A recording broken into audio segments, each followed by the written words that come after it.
We back. Yo, what's going on, everybody? Welcome back to MDC. The boys in the house. We're going to be doing a little review of the 2023-2024 Dolphin season. We're going to get into the off season. We're going to talk about next year. And all I can say is disappointment. But what is going on? We got your boy MC. We got Josue and Bleezy and your boy CT in the building. What is going on, everybody? How y'all doing? Man, much love. Happy New Year 2025. MDC is back. Bleezy and CT are back. We're back. Dolphins, not so good. And we're going to chop it up and break it down. But let's go. What's going on, MC? What's up, everybody? What's good? I'm glad to be back. Sway, what's going on, brother? Just chilling, man. I'm kind of happy we didn't make the playoffs. We're gonna get embarrassed if we did. So, ain't that the fucking truth? Yeah, bro. I wanted to see Knicks ball out, but I mean he's a rookie. But yeah, hey. On top of that, though, I will say, Bleezy and I were talking. I was like, bro, we might as well just lose this fucking game and get a better draft pick at this point. Yeah. There was no way the Chiefs were gonna fucking win against the Broncos with fucking what? I think in total, if I remember the article correct, in total they played 8 starters. They played 8 fucking starters. They literally out of the 22 starters, 8 played. The rest of them were fucking backups. Crazy, man. Shout out to Michael K, man. Glad to see you guys finally bailed out of county. We worked our way out of the woodworks, Michael. We worked our way out. You see us.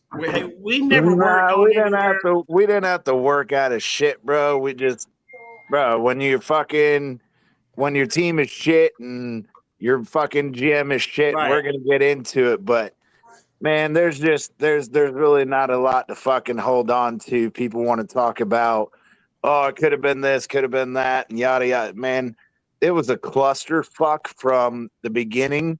Even when Tua started out healthy, the entire season was a clusterfuck from top to bottom. Yeah, it was.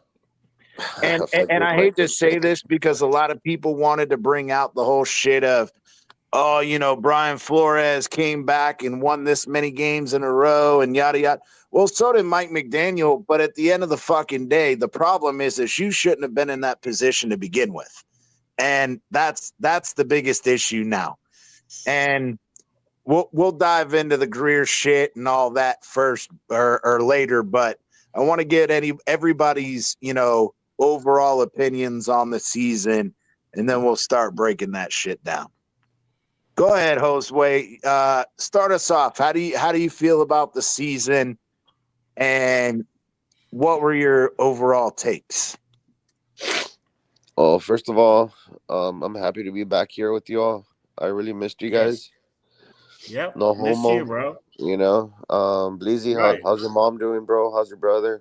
Hey, man, she's hanging in there. Everybody's good. We're hanging in there, bro. Okay. MCJB and CT, hopefully you're all doing good. Okay. As far as the season goes, dude, I mean, it was a roller coaster ride, just like, most Dolphin seasons, except 2 years ago when we were pretty good.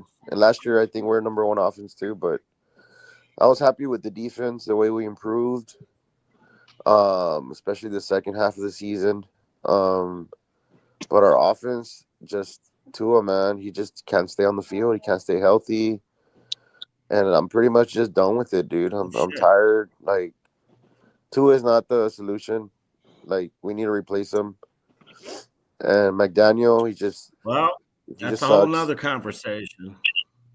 And we're gonna get into that, but let him finish up his overall points, and then we'll go. Okay, I'm sorry. Keep going, Josue. Yeah, I'm just not happy with the management, and I'm not happy with the quarterback situation, with the O-line, the way they're not investing on O-line. I mean, if they're gonna keep Tua, I think they should at least try to protect him. I mean, he's not mobile and he's really fragile, but they don't let him protect him. So it's like, what the hell, man? What are y'all doing? The defense, I was happy with. I was happy with Chubb Robinson. He showed up second half of the season. Fucking stud. That guy's gonna be a stud for us. Oh yeah. Hopefully Ramsey stays with us. I don't know how true it was. Supposedly that he wanted to leave after the whole Tyreek thing, but I hope that's not the case. And hopefully, I mean, we can get back to how it was last year and just build the O line. That'd be good.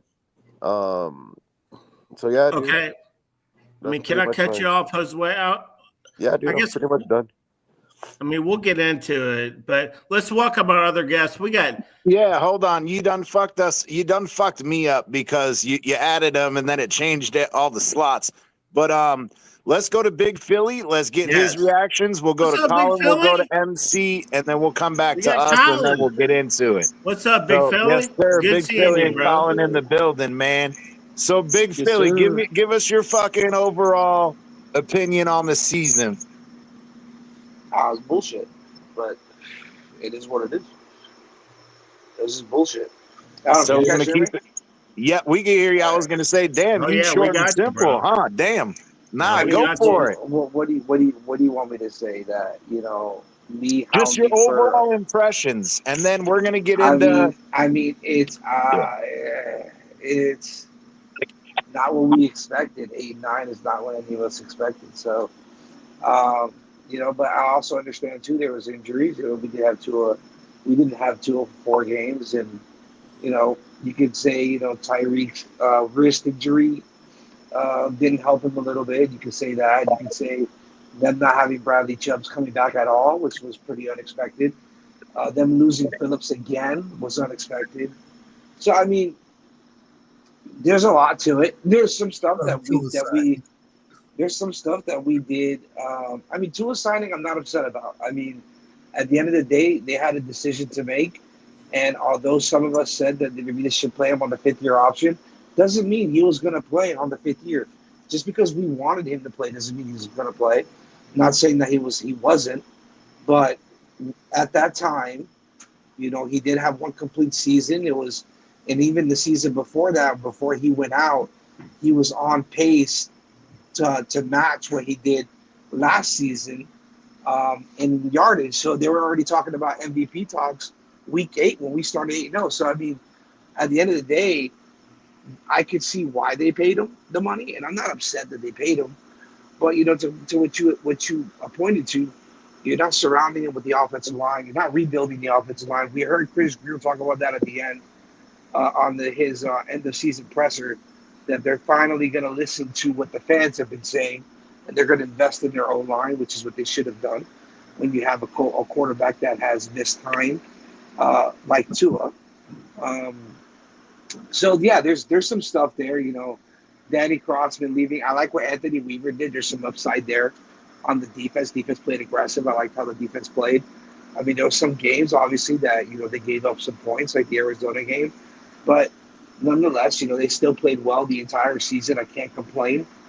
I like how Ramsey played, how Cater played. Again, to how you appointed Chop Robinson had a very, very slow start, but ended the season very strong. So there's a lot of optimism there.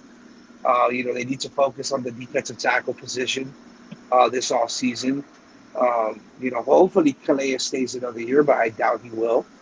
And they need to focus on the cap situation to be able to bring in additional guys, or fall back and start getting draft capital.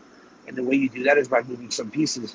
So there's some stuff that they have to do, but it was disappointing, but I mean, at the end of the day, there's only so much that they could do at this point with what they put on the field. There's some people that need to pay, but to answer for what they've done, but they're never going to answer for it. So at the end of the day, those people are still there. They're still in power. They're still making decisions. And although, I don't agree with some of them, that person, Chris Greer, also gave us a lot of pieces. So it's one of those double-edged swords, that you see. Because we have had the best roster we've ever had, but we've had good talent that's come through our doors, but it's a matter of consistently doing that and not waiting for the problem to arise to a point where the national media is grilling you on it, and then you want to make that decision to go ahead and do it when you should have been drafting offensive line in the past 3 years. Right. Now we all know. Absolutely. And we're gonna jump more into that too. And I'm sorry to cut you off, Bleezy. I agree with you. There's so many intricacies of what was going on this season. But the problem is like I said, it was a shit show from the very beginning. And we're going to get into that, why it was. I got a question for Big Philly in a minute. We'll get to it. Yeah. But I was saying Chris Greer is absolutely one of them. And like you said, it is a double-edged sword. How many times do we have the fucking greatest roster on paper, but when it comes to the field, we can't get it together? And that's when part of that is also on Mike McDaniel. There's parts there of, Anthony Weaver did do better at the end of the season. And I give him credit because you can't come in just like Vic Fangio. The defense under Vic Fangio the first half of the season sucked too. And then you get to the end of the season where they start getting comfortable with each other and they play well. There's a lot to unpack there. But now let's get to Colin. Colin, give us a quick overview of how you felt about the season. Hey, let's go, man. Well, hey, bro. Hey, this season, bro, it didn't end how I thought it would, bro. But the off season, it started how I thought it would, bro. We got the fucking boys back together. Hey, nobody thought this collab would come back, bro. But we're back and we're back at it live, bro. Let's go, baby. Thank you, man. Yes, sir. Man, I thought this season was crazy, man. I don't know, man. I don't want these star players on. I don't want these star players on the team if they're not all in, bro. I don't care if we have a bunch of nobodies. I want some people that are bought in and ready to play, bro. I don't care if it's a 2018 or 19 coming roster. out fucking high. He said, "Fuck y'all. I'm not doing an overview. I'm getting to the goddamn point. Goddamn. Yeah. This was supposed to be the overview, Colin. We ain't going fucking star-studded. Come on." Yeah, that's true, man. I guess, bro. Man. This season just went how I thought it would if shit went bad, bro. Still a solid amount of wins, but more losses if it went bad. But man, it was a crazy year, man. Shit, talk about stirring the pot, man. This shit got stirred up, and we're gonna see who comes out left, on this coaching staff and on this team. So it's crazy, bro. Sir. They already finished that, though. Oh, go ahead, Big Philly. My bad. I'm sorry. No, I'll say they already made those changes. So now they just a matter of bringing in 2 new guys and add special teams and wide receiver coach. Yes, and I just want to say this. Thank fucking God that we finally got rid of fucking Crossman. It only took how fucking long? No, y'all have no idea because I'm not going into it hot. I'm not going into it hot like Colin. I'm not going into it hot like Colin. We'll talk about that. But thank fucking God is all I'm gonna say about that. Now, MC, give us your quick overview, and then we're gonna start getting into these specifics. Baby, let's go. Yo, welcome back. Glad to see y'all back on YouTube first and foremost. Thank you. You're welcome. I'm gonna grade it. Instead of doing an overview, I'm just gonna grade how the season was. Okay. I would give it a D because we got fucked, dude. Oh shit. Right. Yeah. That sounds about right. All right, Bleezy, go ahead. I won't give it a D. I won't give it an F, not an A. I just give it a D. All right, go ahead, Bleezy, real quick, and then we're gonna get into specifics. I mean, honestly, you know how I roll, bro. If we need to go and get into the specifics because I've got problems from the top, man. Okay. I'll go ahead and say this, and we can chop it up here tonight. I think I may have a problem with Mike McDaniel, man. I think I may have a problem. So let me go real quick with the overview, and then we'll start getting into the specifics. My overview, like I said, it was a clusterfuck from the start, and I think that as everybody has said, it's a top down. Excuse me, it's a top down thing. It was not a one person, one coach, one specific problem. It literally, there are so many intricacies of this fucking failure of a season. Now let's get into it.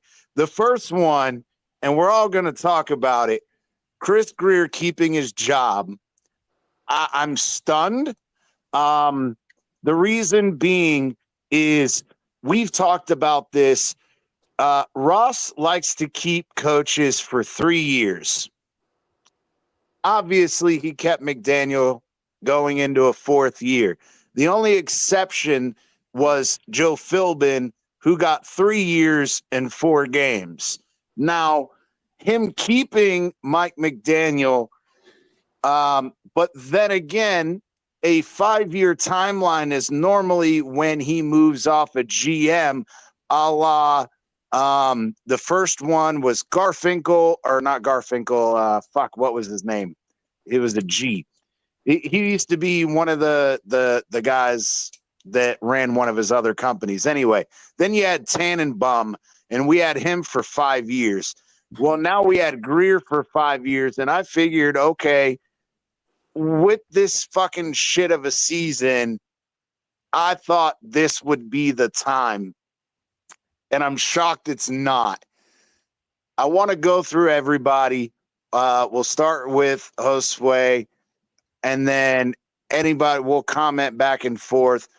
But how in the fuck, after what was seen, Big Philly brought it up, the fact that you ignored the offensive line, you laughed in derision.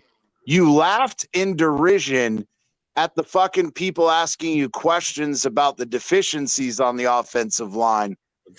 Bad move. And then you turn around and go, oh, I was wrong. Oh, God. And that's what they did. That's what they did. The fact that it took fans and the media years of hounding you over it, you ignore it, and then all of a sudden you want to fucking play coy and be like, well, now we got to fix it. Among many other things, no backup quarterback, the lack of D tackle, the ability to freaking have guys that'll come in and not have a monumental drop off. I mean, you get what's his name, the second cornerback now. I can't remember his name off the top of my head. No, the starter that was opposite Ramsey, but he got injured 3 different times this year. Oh, the guy from Washington Commanders. From Washington Commanders. And he had Fuller, yeah, but he had 3 different injuries this year. Yeah, but 2 of them were concussions. He got concussed from hitting. He was one of your best corners. No, and I understand that, but what I'm saying is I'm not arguing. I liked Fuller. Fuller was playing fucking like a bat out of hell. The problem is you didn't have good backups. And I hate to say this. You brought it up, Big Phil. You said that you didn't mind or you liked the way that Kohu played this year. Kohu at the beginning of the year fucking sucked donkey dick. He got better as the year went on. But early in the season, when Fuller got injured the first time, he was not playing very well. He's a slot corner playing outside. You got to give him credit, though. And I understand that, but damn, at some point, that's part of the issue with Grier. You should have had a backup fucking outside corner. Period. He did. His name is Cam Smith, but Cam Smith became a bust. He can't stand my God. I forgot about Cam Smith. Where's Cam Smith been all year? Cam Smith, he got injured. What was it? The first or second game? Storm Duck. I blame Ireland saying Storm Duck. You know what? Hey, I don't mind Storm Duck. He actually played extremely well, and the fact that, but again, it comes down to if you knew that Fuller, because again, Fuller has had injury concerns in the past as well. Granted, yes, they were concussions, and we've been over that, so I'm not even going to get into that until the Tua situation. But those are unforeseeable. But I don't know. I don't know if it's a combination of the early injuries to the cornerbacks and the fact that they were trying to learn Weaver's system. Obviously, like we said, the first half, it was very slow. But in the second half, they were fucking on fire. It's just one fucking cog in the whole fuck up. Oh, yeah, we know. Hey, everybody, welcome TDR in the building. What's going on, TDR? Yo, What's up, y'all? TDR. What's What's up, bro? what are we talking about? The secondary sucking? The strip I mean, club. We we're were chopping talking up the about whole deal. The whole We're deal. talking We're about ready the to whole chop it deal. up. The first Yes, major thing we were talking about, TDR, is Greer and the fact that he's at year 5 now, going into year 6. Ross has fired the GM every 5 years, and that's just his thing. And then he likes to fire coaches every 3 years. The only exception being Joe Philbin, who got 3 years and 4 games. And the fact that Mike McDaniel and Greer kept their jobs was just highly surprising. Yeah, I was surprised. No doubt. I don't understand how it happened because anybody who's worth their salt in this business should be able to see that this guy cannot adjust. It's unfortunate. Hold up. You're talking about McDaniel? Oh, yeah. Yeah, I'm talking about McDaniel. I mean, Greer, that was a fireable offense last year. I mean, the guy can't build a line. He can't build the basics of a team. But, you know, McDaniel, he might be great at play design, but play calling, adjusting, being able to see what's happening in game, it's just not his thing. Okay. So, well, then why are we running him back then? We shouldn't be running it back. I mean, this honestly, if we don't want to live in mediocrity, this should have been blown up. I agree. And you know, I don't think we're arguing that. yeah, Well, there's got to be a final push. There's got to be a final push, y'all. Y'all got to, you know what I mean, to where these guys get their, you know what I mean, get their head blown off, where they do something to where, like, you know, they get themselves fired is what I'm trying to say. Yeah, but the problem is in this, at this level, this is not like high school or college where you have to do something so fucking terrible that you force yourself to get fired. This is, we're continuing, like TDR said, to live in mediocrity. Oh yeah, we get extra wins against shitty ass teams because we play the bottom of the fucking barrel teams. But then when you play good teams and you can't win, Mike McDaniel, he's a fucking play designer. He's not a fucking play caller. And I was very shocked at the end of the season presser that, again, and we talked about it, TDR, the fact that Mike McDaniel that Greer comes out. We've been bitching for 4 fucking years, and he's only been GM for 5. For 4 straight years, we've been bitching about the fucking offensive line. You want to sit here and be condescending toward people asking you legitimate questions about the O-line, and you laugh in derision at them. But then at the end of the year, you fucking go, oh, yeah, we got to address it this year. No, you should have addressed it 4 fucking years ago. Oh, but this guy was decent, and we thought this guy, and well, that's the fucking problem.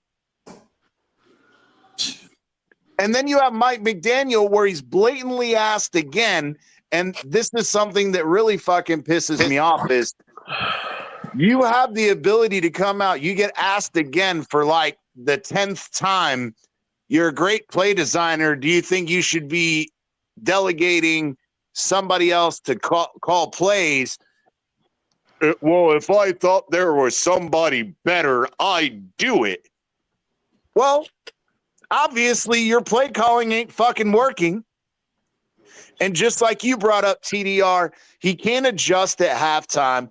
And I don't think that he adjusts game to game or over a season in the fact that he goes, oh, well, we're going to keep these passing game in breaking routes, the fucking same shit we talked about last year. You got a go route, you got a post route, and you got a crosser. And you do the same shit over and over and over and go, oh, but they're defending it. Oh, that's because we're not running the ball. No, it's because you're doing the same shit over and over and over. Okay. Hey, I don't want to, if we want to talk about play calling, that's one thing. And I hate to say this because I've always kind of been a McDaniel fan a little bit for the most part. But what I'm starting to question right now is his leadership. Oh, that's a whole nother ball game. Let's go into that. I want to ask Big Philly this, and I talked to you a little bit about it yesterday, MC, and you, Bleezy, a week or so ago. These whole reports about people being late, people fucking disregarding team rules, some dudes supposedly leaving the team hotel to stay in other hotels instead of staying at the team hotel. What the fuck is going on? Who is that? Yeah, that comes down to that player coach bullshit, man. I want to know who that is. I'm just saying.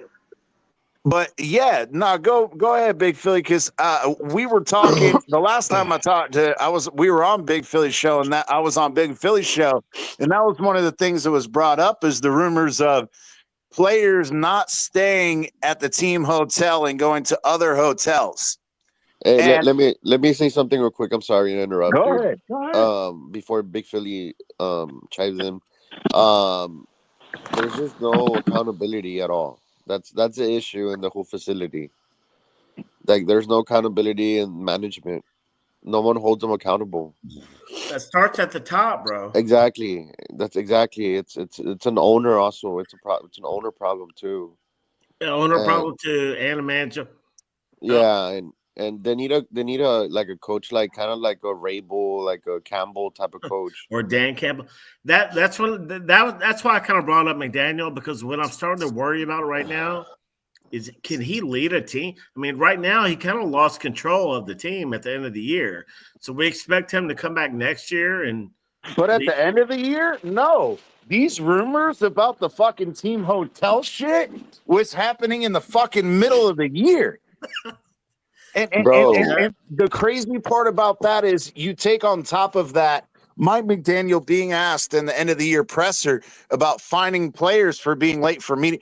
Oh, well, finding players doesn't really matter. No, what you're saying is when you the guys that are lesser paid, the second, third stringers who can't afford a $20,000, $25,000 fine for being late.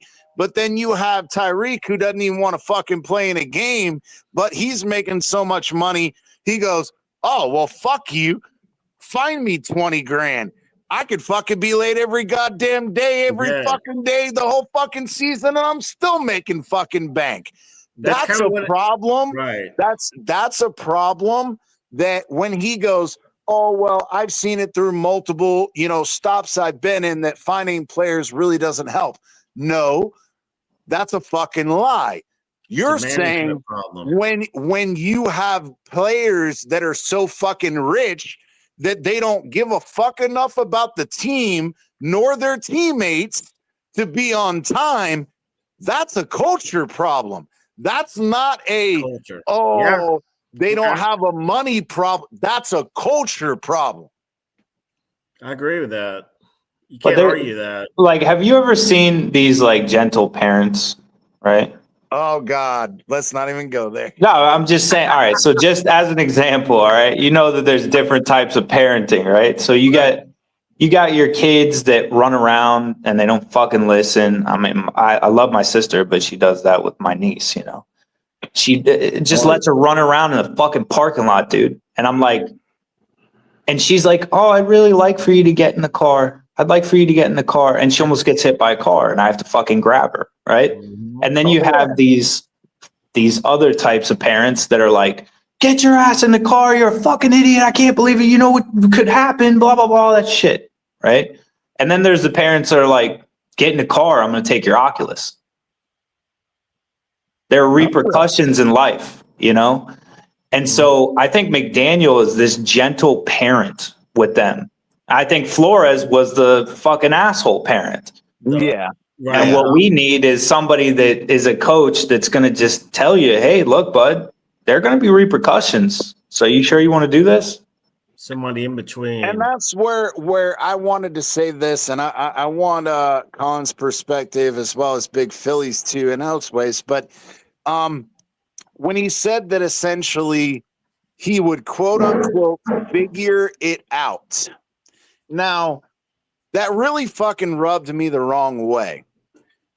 If you knew that you were having this problem, you said you're going to figure it out. Why the fuck didn't you figure it out right then and there? The answer is you show up late to a fucking meeting, you miss a fucking quarter of a game. If you fucking miss twice in the fucking week, you miss the entire game. That's it. And then these guys who want, I want like Tyreek, I want the fame, I want the numbers, I want this, I want that. Well, when you're not in the game to get it, then you're going to fucking suffer that way. And if you have incentives in your contract and you have all these other things and you can't meet them because you can't show up on fucking time, then you'll fucking suffer that way too. But for Mike McDaniel to be like, I'll have to figure something out, you should have already figured this shit out. Yeah. That's what's scaring me right now. So we're going to run it back with a guy that basically lost control of his team this past year. I don't know if it's necessarily he lost control. It's it's like TDR said. It's you got Brian Flores, who's the ultimate asshole, who commands respect and whatever, and he doesn't give a fuck about shit. But then you got the opposite of, oh, it's okay, don't do it again. Oh, poor baby. But you got to find a middle ground, but you have to be severe enough that it affects them in a way that's meaningful. So I understand what Mike McDaniel was saying. Yeah, for the rich guys, finding him, $25,000 ain't going to mean shit to them. Well, then you need to find what's going to fucking hurt them. Right. Well, and okay. And in Tyreek's case, you can't find him enough money. He doesn't care. You know? And that's where I said what Tyreek likes. He likes the attention. He likes the numbers. He wants to be this, godlike person. Okay, well, when your ass is sitting on the bench for the entire game because you missed, you were late to 2 meetings and you can't make those yards, you can't make that $200 million or $2 million bonus for whatever it is. Well, that's your fucking problem, bitch. But Chris Greer obviously doesn't have an eye for what's needed because look at what they did with Dan Campbell. And look where he is now. Exactly. They kicked Dan Campbell out of the building, although that may have been a different manager. I think Tannenbaum was involved in that. He was, but at the same time. Oh, that was Tannenbaum? It was. That was the final year of Tannenbaum. However, Tannenbaum's the one that kicked Dan Campbell out the building. But the problem is Ross was still in control at that time, and Ross could have fucking kept him. That's the problem. That's another part of this fucking equation. Who's to say he was ready yet? I mean, he went to coach under Sean Payton. He wasn't ready. He wasn't ready yet. He went to Sean Payton, and that's where he evolved more. I agree, Big possible, yeah, but I agree. And but he I think Dan that Rizzi under the same locker room. Dan Rizzi was there too. Yeah, he went with Dan Rizzi. Yeah, I said that I would have went with Darren Rizzi as head coach because of the special teams coordinator. Where again, I think that Ross and Greer get stuck in this. Hold on, real quick. Ross and Greer get stuck in this whole loop of, defensive coach, offensive coach, defensive coach, offensive coach. Well, there's three fucking parts to this game. Granted, special teams is a smaller part, but the special teams coordinator got to work with offensive guys and defensive guys. And I think that they have a better fucking lock on what's going on than, say, one or two individuals in the building. But the problem is I agree with you, Big Philly. I don't think that Dan Campbell was ready as far as experience. But what I liked about Dan Campbell was his intensity, his command of respect, his leadership. And I think that was something, and again, maybe hindsight is 2020, but there were a lot of people, including me, wanting to keep Dan Campbell and saying, look, I think he's a leader of men. I was too. I think he's a leader of men. Do I think that he's experience-wise ready? He was green. No. He was green. Exactly. But at the same time, I liked how the hindsight being 2020, Flores wasn't ready, and neither was McDaniel. Right. Yeah, exactly. We got a pattern here. We've got a pattern here. And I like the whole idea, like what you were just saying. I like the whole idea of a coach that is a leader of men, and then he just assigns offensive coordinator, defensive coordinator. Yeah. You know? It also comes down to, like I said, I do think that Mike McDaniel has his pros, but he also has his cons. And then you get into play calling as a con. His ability to fucking, I don't know who in the fuck he's got up there in video review, but apparently they're blind as fuck. Whoever they are, they're blind as fuck. Right. They must be vaping like crazy. Bro, he's only what, if I remember the statistic, it was like 7 out of 42 challenges he was successful on. It's been bad. We all cringe when he breaks out the red flag. He breaks out the red flag out of that goddamn shoe, and it's like, oh God, here we go. Lose another fucking timeout, you stupid fuck. I know. Like, how many times have you been sitting there watching that play, and then you see the red flag, and you're like, how the fuck did you call that? They're blind as fuck. I don't know. I don't know. Like, whoever's the video the video assistant or whatever, that motherfucker needs to be fired too. But I will say this: I'm glad that fucking goddamn stupid motherfucking oh my God, I can't even remember his name now. Crossman. Danny Crossman is gone. We've been calling this shit for 3 fucking years, and it finally fucking happens. CT's been calling for his ass for a minute, for a while. But it's the same thing with Greer in the O-line, though. Hold on, it's like Greer in the O-line, though. It's too fucking little, too late. Too late. Hey, you know what? And they fired Wes Welker, too. Wes Welker, which I thought was an interesting fire. Because you know what? When I watched some of the tapes when they were doing the backstage and some of the this and that, Wes Welker sitting in his chair with his feet up on the desk. He looked like he did not give a fuck. He was in there making that money, man. He's in there making that money, saying, "Yeah, you do that, you do that." Wes Welker is garbage, dude, as a coach. You know? See, but I don't know if I agree with that. The thing is does Mike McDaniel have enough fucking balls to lead his fucking team and say, dude, you're a great fucking slot wide receiver. You got a lot to teach these guys, but then you choose not to. Is it a culture thing? That's part of a management process too. Well, I'm sure it is, but just it's to what percentage is that the problem? The fact that they fired Wes Welker, I applaud that. I don't know, because look at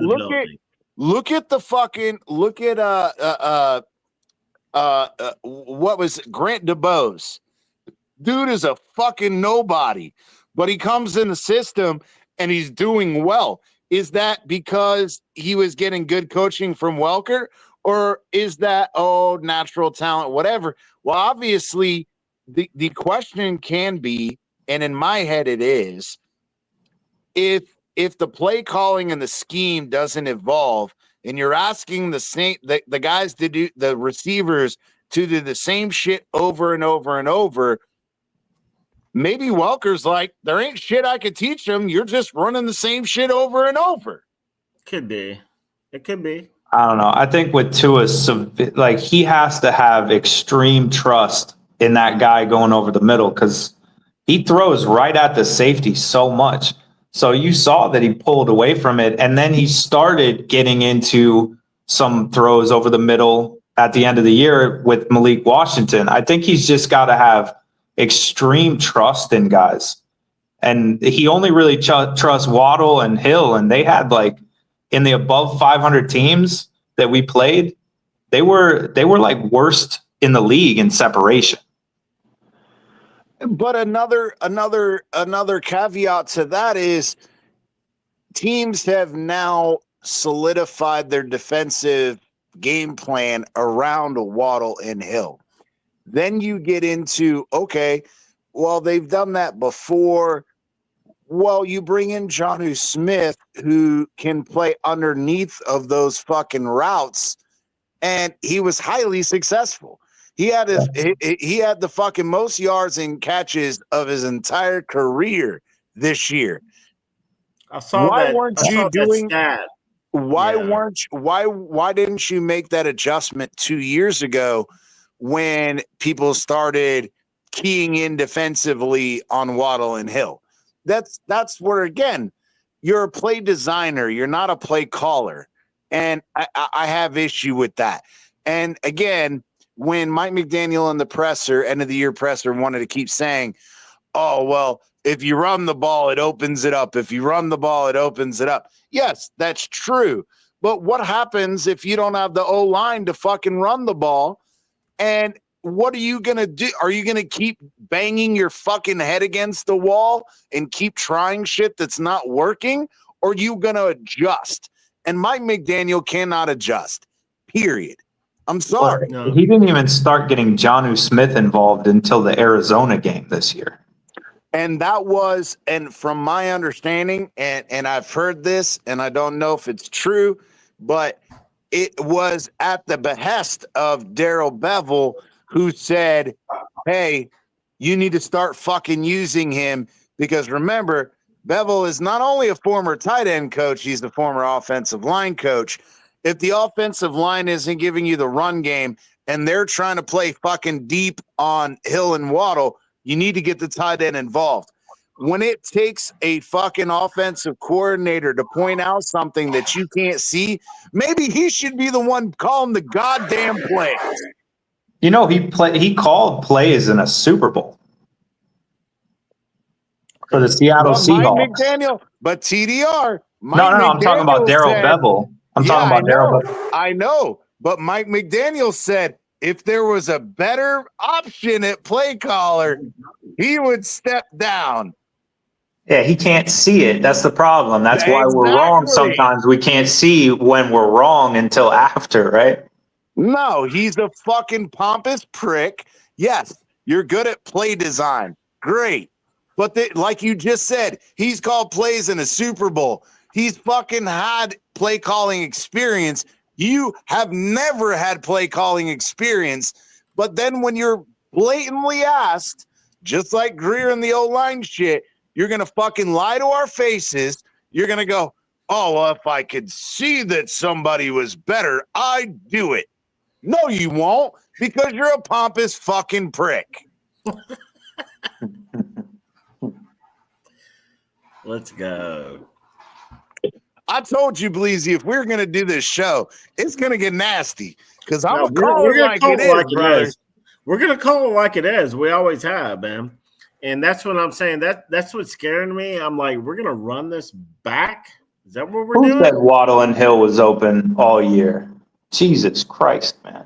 Exactly. And they then were to not. say, and then to say, is this Green Rat? Is that Green Rat? I blame Ireland. He's just coming up it might with be Green things. Rat, because I did text him, so he might be in here trolling. But my thing was when he said that, TDR, and then he talked about instead of you, because he was asked about the in-breaking routes and whatever, and he was like, "Oh, well, we tried some out-breaking routes." No, the fuck you didn't. No, you didn't. You did it like once or twice a game. That's not fucking trying it. I'm sorry. That's not. That's, let me throw it in once fucking twice a game just to see if they'll bite on it. That's not the same fucking thing. And again, I'm gonna dive into fucking Tua because number one, he's a fucking idiot and he keeps putting himself in harm's fucking way. And I told you guys, he's not any more susceptible to any fucking more concussions. However, you put yourself in that position, it's gonna fucking happen. And that's his fault. But at the same time, it's Greer's fault for not having a backup QB ready to go because obviously Greer comes out in his press conference or in that press conference and wants to chastise Tua and go, you can't put yourself in that position. Well, if you know your guy's going to put himself in that position, you better fucking have a backup. Yeah, and it's Greer and McDaniel's fault for not trying to build the line. And the fact that our guards were Liam Eichenberg and Robert Jones, and they thought that was going to be okay. I mean, our time to throw went from 2.3 seconds, which was terrible, to 2.1 seconds. And then you see the PFF ratings, and they're like, no, they're like 17th. Bro, go look at the fucking true pass set, man. It's fucking terrible. And the thing is on top of that, my thing was, and I brought it up at the beginning of the year, Eichenberg was shit. We knew that Isaiah Wynn was injured. We knew Isaiah Wynn wasn't going to fucking be ready till the 4th, 6th game of the fucking season. But the fact that he had a major setback and we didn't get him back until what? The 12th week of the season? So you didn't have shit at guard. You didn't have shit at tackle because Austin Jackson got injured. Terron Armstead was injured as fucking always. Patrick Paul comes in. He plays pretty decently. I wouldn't say he played well, but for a rookie, he played well. But overall, he did not play well. But again, you had no backup. You had no insurance policy. You had no forethought into any of this, just the same way you didn't with the backup QB. Oh, sure. Then you get into the situation of injuries to wide receivers. We had Hill injured. We had fucking Waddle injured. I don't know what this Hill Rich shit is about. Guys, don't mean to cut you off, CT. We got Green Rat. Go for it. We got Green Rat backstage. Get him. Get his ass in here. We need somebody. I want to finish this point real quick though, because it's just this quick summation of. So Hill was injured. We had Waddle injured at points. Then you got to bring in guys like Grant DeBose. You got to bring in Malik Washington. You got these guys coming in, and you think they're going to fit a certain fucking niche, and they can't. And so, again, it's a failure of foreplanning by McDaniel and Greer. You guys know you can't get a fucking third wide receiver to save your life. Don't even get me started on this fucktard. Here's the third fucking guy that Greer has signed as a third wide receiver that doesn't do shit. Let's talk about it. What's his name? Odell. Oh, he just wanted the money, man. Odell Beckham Jr. Then we had what was his name? The other Fuller that had a broken finger that held them out all fucking year. Then we signed the guy before, bro. It's naivety. It's the fucking definition of insanity. Doing the same shit over and over and expecting different results. You can't argue it. Oh, I just have a personal thing going on. I don't know. My mind's not in it. You know how much money we're paying you, bro? That's fucking crazy. You know what? Everybody welcome Green Rat to the building. What's up, What's up, Green Rat? Well, first of all, niche is not Happy even New a Year. fucking word. What up, Green Rat? It's Hang niche. on. I'm sorry, I cut you off. Oh What's my not- God, you fucking northern fucks. All right, niche. Sorry. Oh, I'll niche. correct You're welcome. myself. Second of all, yes, Tyreek and Waddle were open a lot of the season. Sheesh.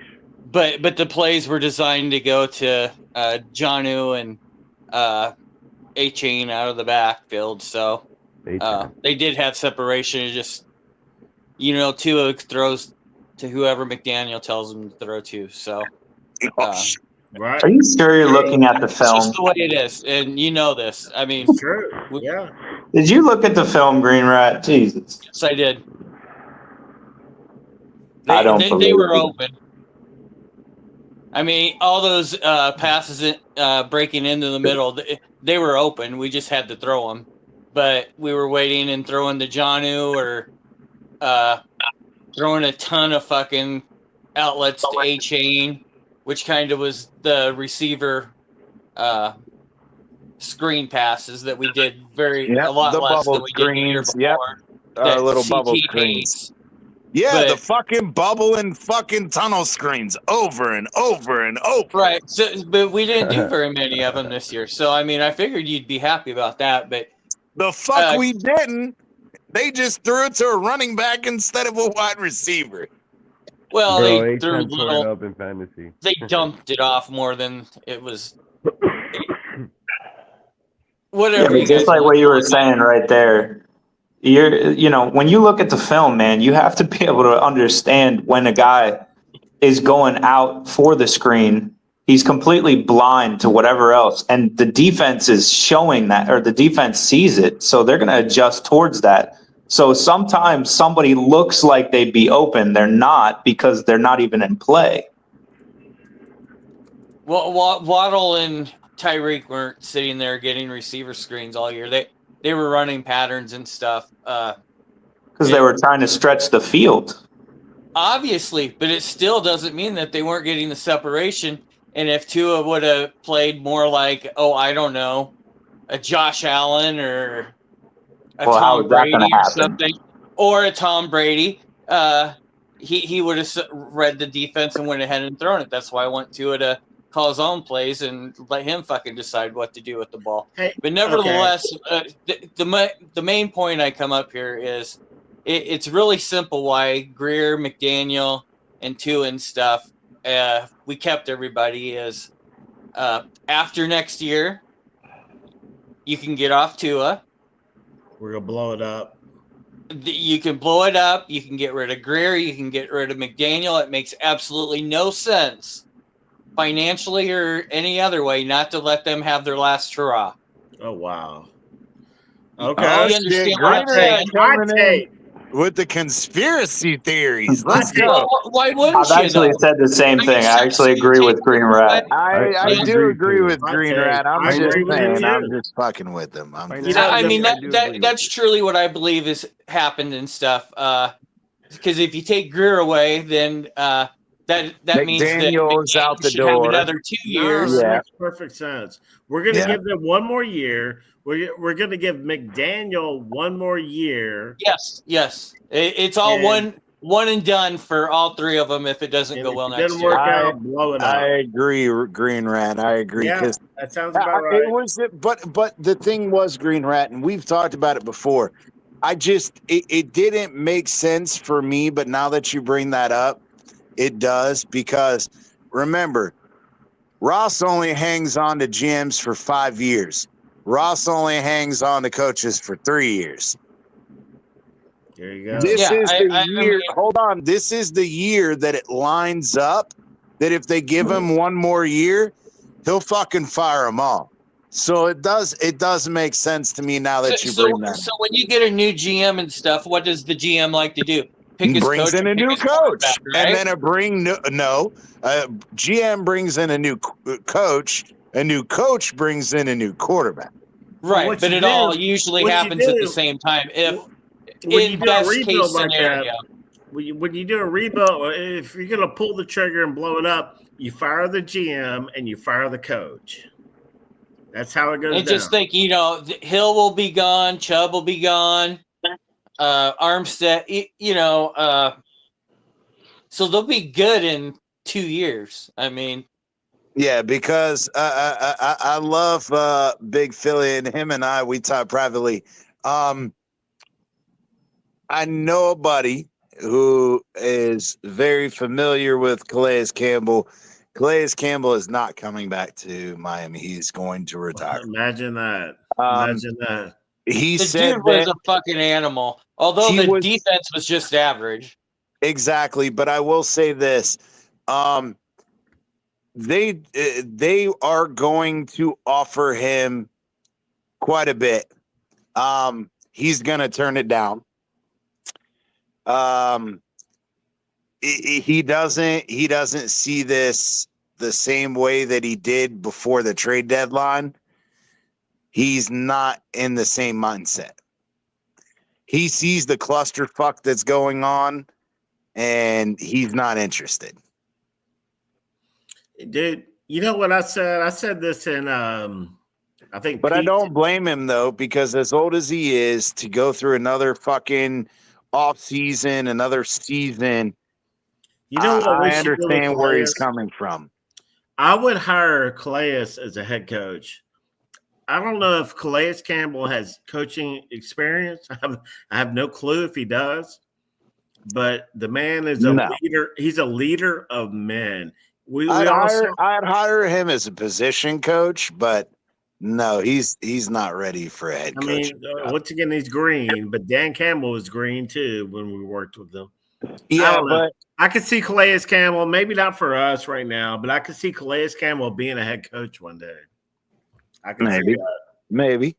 But I think that something that I heard from Vrabel, even though I don't really like Vrabel overall, one thing that he did say in an interview that I thought was really interesting is he said going from being a player to being a coach, it took a lot different mindset because you're so focused on your individual job, you're not worried about everybody else.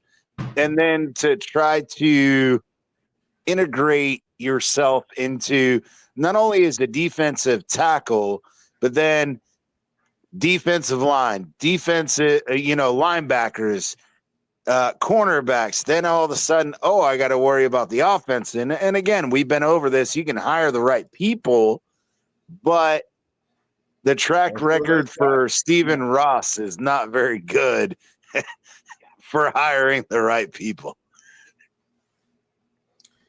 I mean, I don't know, man. That's kind of what I was saying earlier about wait a minute, what the fuck? No, that's what I was saying earlier. I mean, if you want to reel it all the way back, I mean, we're gonna bring McDaniel back. You know, he kind of lost the control of the locker room towards the end of the year, somewhat. The end of the year, we've been over this. Stop it, Bleezy. Stop saying the end of the year. Fuck you. We done talked about this. There are players that were fucking leaving the team hotel in the middle of the year, going to their own hotels. Stop it. I know. Okay, well, that's my point. So we're going to expect him to come back and coach another year? You're asking for a dumpster fire, man. But it makes sense as to what Green Rat said. To what Green Rat said, bring it back and let's blow it up. Yep, bring it back and blow it up. That's not fair for the fans, man. It's not fair for the fans. That's not fair for the fans. Well, that's only if you believe that they can't fix it. And then what if they fix it and go on a run and make the playoffs? Then we're going to it's crazy, bro. Then we get my 10-year bullshit thing in. Yeah. What's so painful is that we're close. What's so painful is that we're actually close. Closer than it looked. Yeah, but it's just got to fucking be retooled in such a way that I'm not sure that they're capable of understanding how to do it. The safety position was ridiculous this year. Our wide receivers, we didn't have one contested catcher on the fucking roster. Yeah, exactly. And that's one thing that I've talked about multiple times. That's not true. We did. He just didn't play. Who? Eric Ezekama. is a contested. Oh, my I think God, he's yeah. dumb, dude. I like him as a player, but I think he's dumb. I don't think he can get on the field. But I want to say But this that's real quick, my whole point TDR. is though you can tell him what route to go run and send him the fuck in. Just I like agree with that, Tyndall, but you can tell him, use him on a third down. Go do this. Chase the ball. oh, Jesus. But no, I want to say this, TDR. It's like I brought up earlier before you came on the show. My issue has always been, especially with the talent of the roster, is on paper we look so fucking good every goddamn year. The problem Every is you can look fucking great on paper, but if you cannot put it together on the field, then it's fucking worthless. Mm-hmm. And that's part of this problem. You can bring all the influx of talent. You bring in fucking Tyree. You bring in the corner. God damn it! Why am I blanking? The badass corner that we got. Ramsey. You bring in Ramsey, and then you go, oh well, we'll bring in Fuller. And it's not Fuller's fault he got injured, obviously, with the concussion shit. But again, you can have it all on paper, but it's got to work on the fucking field. And I give Anthony Weaver some deference. Again, just like with Vic Fangio, he did a fucking great job with the Eagles. But even this year, the Eagles, in the first half of the year, that defense sucked dick. And our defense was average at best. In the first half of the year, we started looking better at the end of the year, but the offense couldn't keep up with the defense. And so again, then you add in special teams. How many fucking times did we have long kickoff returns, long punt returns? Hey, CT. Go ahead, buddy. Until Tua went out, no, the offense was holding their own. It was the defense that kept giving up 20-plus points a game. I don't give a shit. A good defense, you don't score over like 17 ever. Otherwise, your defense did not play a good game. But you know where that go ahead, TDR, and then I'll go after you. Oh, sorry, TT. No. Go ahead. No, go TDR. I'm going to go after you. No, I mean, it just lives and dies by the fucking trenches. If you can't get pressure, then you're going to let up points because our secondary was not that great. Kader Kohu was victimized.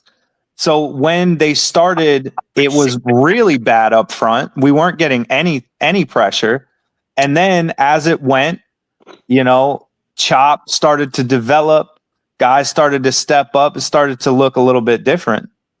And, and then it didn't matter so much about the secondary because it was so much pressure that these quarterbacks, who most of them were shit, by the way, that we played against, they were just throwing the ball, there was lots of errors.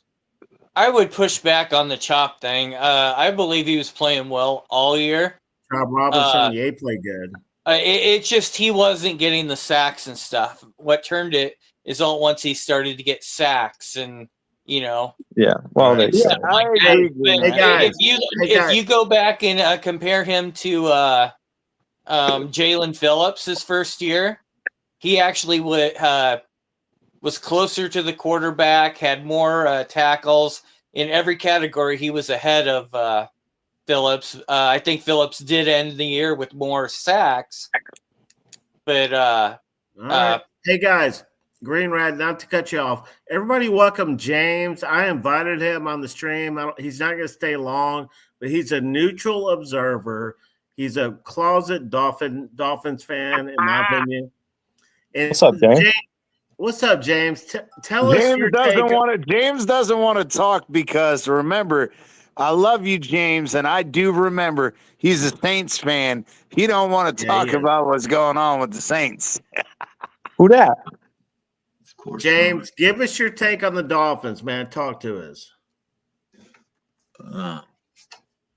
Well, like I said, and since the Saints were so bad, I really didn't watch much NFL this year. But I know the Dolphins. They didn't have the year they wanted to have. They had some, injuries to their quarterback early, but I still think they have a good roster. They have some really good players that they can build on in the future in the coming years. But again, I wasn't. This was the least NFL I've watched in a long time. Just it's hard when my team is so bad to watch other games. I hear it. James, do you have a take on Mike McDaniel? I'd kill to have a coach like him for my team, but I think he's a good coach. I mean, I know. I think he's pretty good. You think he's a good coach?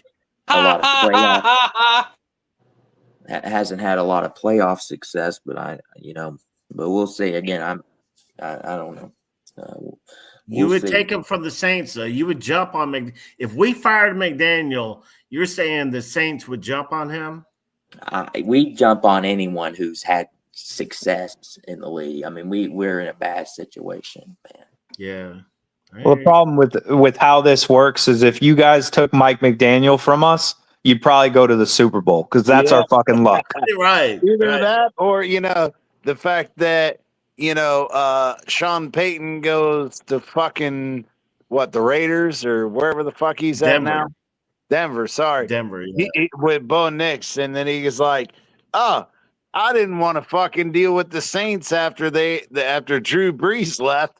Let me go over here where I got a new fucking young quarterback that I can groom. Yeah, but who was the guy that said the Broncos were a pretty damn good team last year? Or actually a really good team that just had a bad start to the year. And look what the hell they did this year. I believe his name was Green Rat. Green Rat, I hear you. But a lot of defenses for real. Hey, a lot of people, and I want to get James's take because James is big on college football. He's an LSU fan. He's seen Jackson Dart the past few years, and I'm getting a lot of feedback from Dolphins fans saying, "What do you think about Dart? What do you think about Dart?" James, what are your thoughts on Jackson Dart? Yeah, I know him just as much as you could possibly because LSU's played him 3 times. And I think he's pretty underrated. Everyone has Shedeur Sanders and Cam Ward as their top 2 quarterbacks, but I think you can make an argument for Dart as the 3rd best. It's a weak quarterback class, but strong take. He had a really good career at Ole Miss, led them to some of the best seasons they've ever had there with Lane Kiffin. So. Okay. Speaking of translate to the NFL. Speaking of that, I want to comment because I'm a fucking Gamecock alum. Speaking of Cam Ward, now I will say this: his ability to go off script and run the ball is nice. I do. Talking about Jack. Who are you talking about, CT? He's talking about Cam Ward. I'm talking about Cam Ward because, again, his ability off script is nice. His ability to run is nice. In the pocket, sorry, he's not. I'm sorry, he's not NFL worthy. I'm sorry. Shit, CT, that's crazy, bro.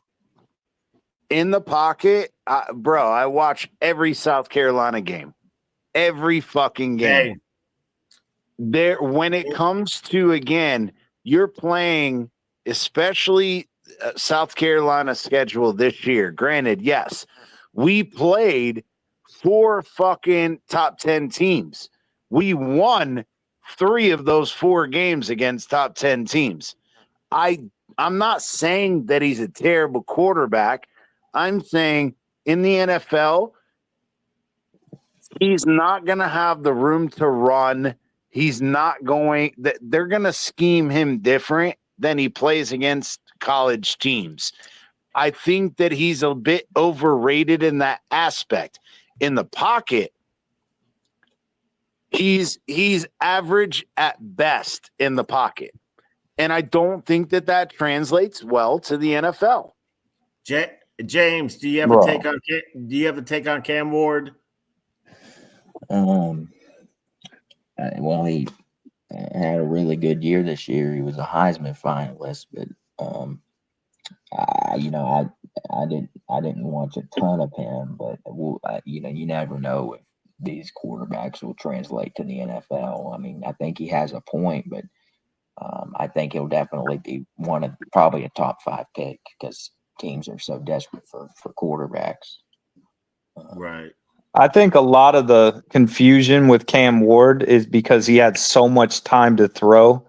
I think it gets confused with if he can actually throw quick. I've seen him throw quick. I've seen him make good. It's not about quick throwing decisions. quick. His thing is when he has time, he pats the ball and he's indecisive. And that's something that I saw a lot of this year. There were a lot of open throws that he could have made. And I'm like, oh my God, throw the fucking ball. And some of it, I'm sure, is scheme wise. Oh, he's not looking the right way and whatever. I can agree with that.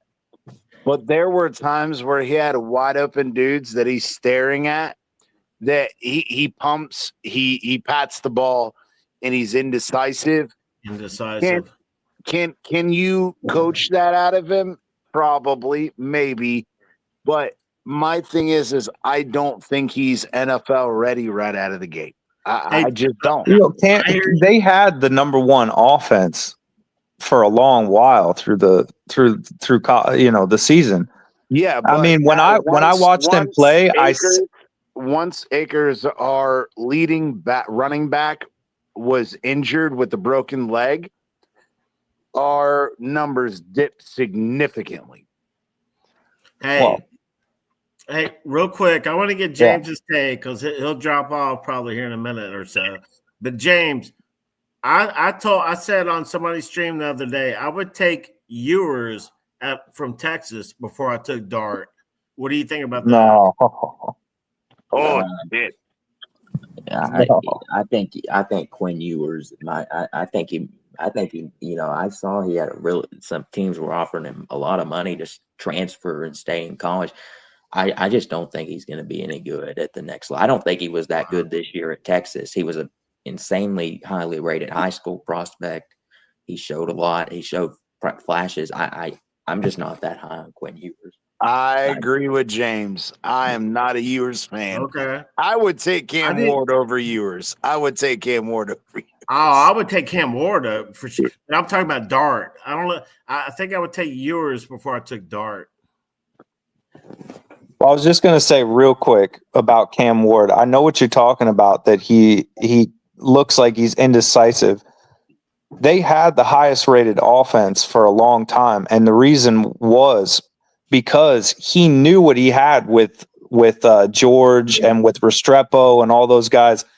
He would let these easy throws go for the big throw, and sometimes to a fault. Exactly. But I don't think that it's I in my gut, I don't think that it's something that is going to be a problem with him. I think it's like he saw it, he knew he could have done it, but he's looking for a big play. And then they got the big plays. And there was a reason for that. Yeah, and we absolutely did. But I also, again, when our starting running back got injured, a lot of that pressure that normally they'd try to blitz to stop our run, and Cam Ward was able to run because he would find the holes in the blitz. Once that running game was gone, it was much more of, and I hate to say this, but it was hero ball. And I don't know if hero ball translates to the NFL. We've seen it over and over where, what was the Arizona guy? The little fast fucker, Kyler Murray. Yeah. You can have that kind of game, and that's kind of where I feel Cam Ward is he's in that Kyler. Obviously, he's a little bit bigger and stronger, but I don't know if I'm willing to take the risk on that obviously we're not going to get him anyway. Yeah, but Cam Ward's not even in the discussion for the Dolphins. No, We get a late round. I don't think Jackson Dart is either. I think it's more like Will Howard, Rourke, McCord, those guys. And I like Will Howard the best out of those guys. I agree. I think out of those choices, Howard is probably. I haven't done my research, but is there not a free agent NFL quarterback available? There's quite a few, but you're going to have to pay money. You're going to have to pay money, and I don't want Darnold either. Fuck that. You seen how the fuck he played last game? Yes, and I like his improvement. The problem is though, and I'm gonna fucking call a spade, TDR. He's not gonna play well behind a fucking leaky offensive line. No, that's what I'm saying. Unless he held the ball forever. Exactly.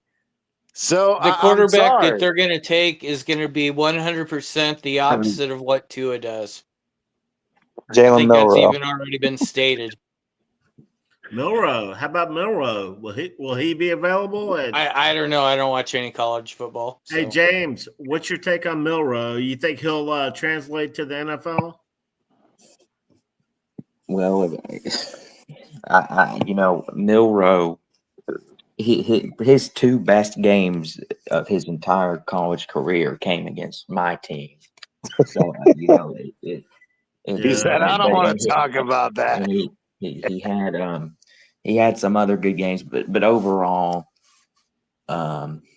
it was just extremely inconsistent. I think he's an insanely good athlete, a very good runner. Right.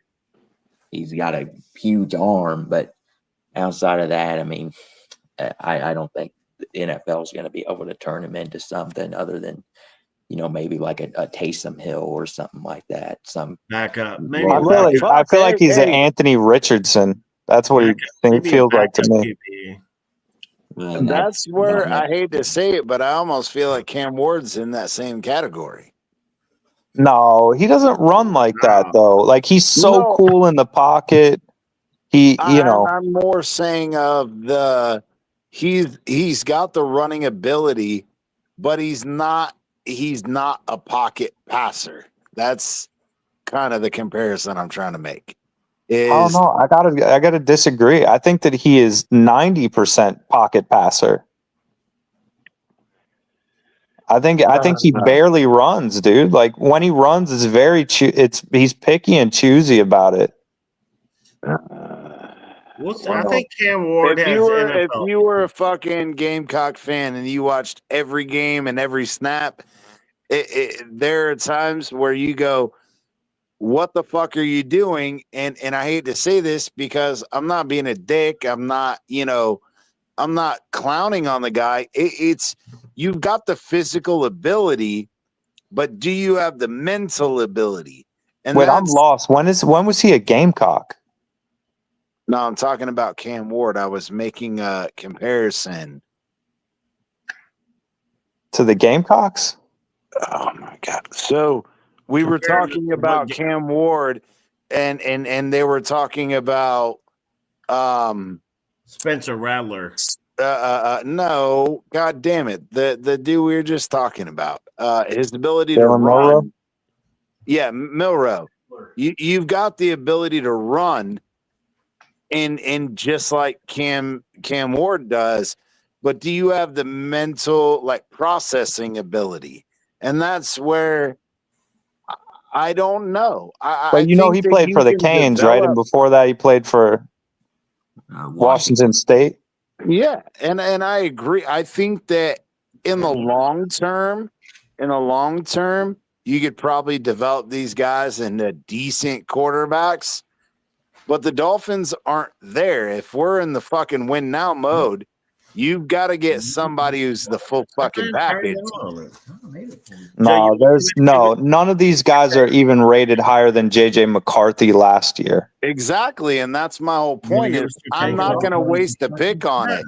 We need to draft O linemen and D tackles, build the fucking trenches, And just like we've said this over and over, I feel like a fucking broken record.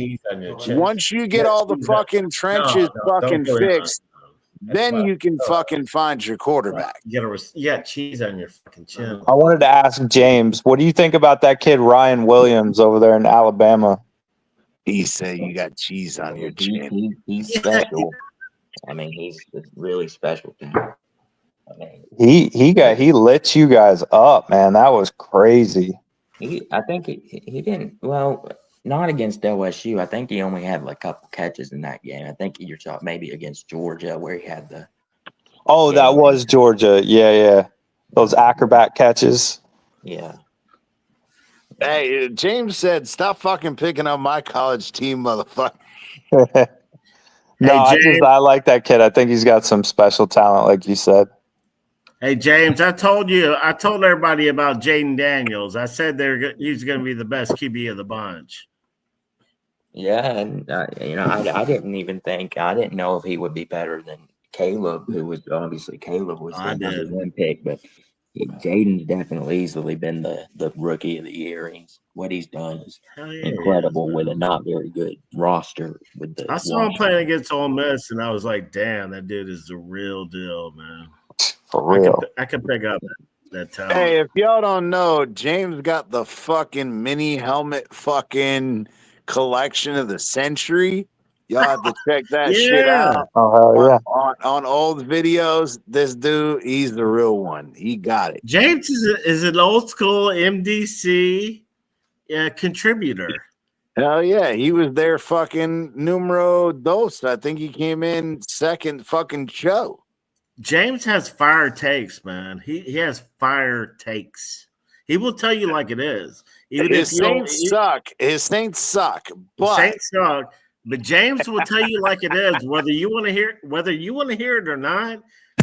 As a Dolphins fan or whoever, James will tell you like it is, whether you want to hear it or not. He will say it. Hey, I love you, James. I'm just picking on you, brother. James is hardcore, man. He's gangster. James normally is very reserved and very intellectual, but he was talking shit last year about the Saints, and we were like, calm yourself, hold your horses. So I got to give him some shit now that he's back. But I can't say shit, James, because the Dolphins suck too. So I'm in the same boat. You're right. James is probably, I mean, I don't know what's going on with the Saints, man. Is it the coach, the quarterback? It's because they didn't fucking bring back Dan Campbell like us. Well, when we were healthy for the first two games, we looked really good, but then we started having everyone get injured. Then we lost 7 in a row and fired our coach, and it was just a disaster season. No, bring that back up. My bad, James. That is the stupidest goddamn comment I've ever seen in my entire fucking life. And I'm a Gamecock. That is the dumbest shit I've ever heard. Yeah, don't bring up Josue's fucking picks or Josue's fucking things ever again. That's the dumbest shit I ever heard. I mean, just trolling. I done fucking told everybody stay away from Rattler. Rattler came in and he sucked donkey dick. Rattler is a good fucking guy, bro. When you have guys at South Carolina that are straight possession wide receivers and you could just chuck it up and they're gonna fucking go get you that catch anyway, that's one thing. But when you in the NFL, Rattler sucks dick. Stop it. But can you blame them though? He looks like a bleached version of Patrick Mahomes. Oh, TDR went on a way that I ain't gonna speak on that because then I'm gonna get my ass in trouble. But Rattler, man, Rattler was like he was like a high school phenom coming out of high school. No, even at South Carolina, his whole thing was, again, you got to remember, and it's the same concept of Cam Ward, and I hate to say this, but I'm gonna call it like it is. Rattler, we had Lattimore, which was one of the fucking top backs in the fucking country before he blew out both fucking knees. And then you're going to turn around and go, oh, well, without a running game, what is he going to do? It's shit. I'm sorry. It's shit. Yeah. What's up? I'm sorry, but Cam Ward when we lost our RB1 and we lost wide receiver 2 for 4 weeks. Yes. Did we stay afloat? Did we win games? Did we win games that we shouldn't have? Absolutely. I was super excited. I thought the fucking South Carolina was getting into the fucking playoff. We got robbed in the fucking playoff. We should have been in the playoff. Look at the fucking teams that got their ass fucking kicked by fucking shit teams. And then when those teams went to the next round, they got their ass kicked. South Carolina should have been in the fucking playoff this year. But well, so should Ole Miss. So we can argue about that later. Yep. I agree with you. Ole Miss should have been in there too. You know who held Ole Miss back from that? Jackson Dart. Jackson Dart. Shit. Hey. No, what happened is everybody wanting to suck on Alabama's cock and go, oh, Alabama might make it in. Alabama should have never been in consideration. Dolphins fans, I hate to tell you, but get off of Jackson Dart's jock. Get off of it because he's garbage. He holds on. He can't process the field. He holds on to the ball way too long. Ole Miss had an elite offensive line last year. And what did we win? We didn't win shit. The proof is in the pudding, man. Jackson Dart has never won shit at Ole Miss, man. And he should have. That's what I've been trying to say, Bleezy. Thank you. Yes. I like Jackson Dart, but he cannot process the field and he holds the ball. No, he can't. And Cam Ward does the same. He takes a bunch of sacks. 2 years ago, we had a really, really good team, man, and we went in to play Alabama. And if we beat them, we would have been like on the roll to the championship. And Jackson Dart could not fucking do. They put the pressure on him, and the corners locked down our receivers. He was like a deer in headlights, man. He just sat there, got sacked. I mean, it was a joke, man.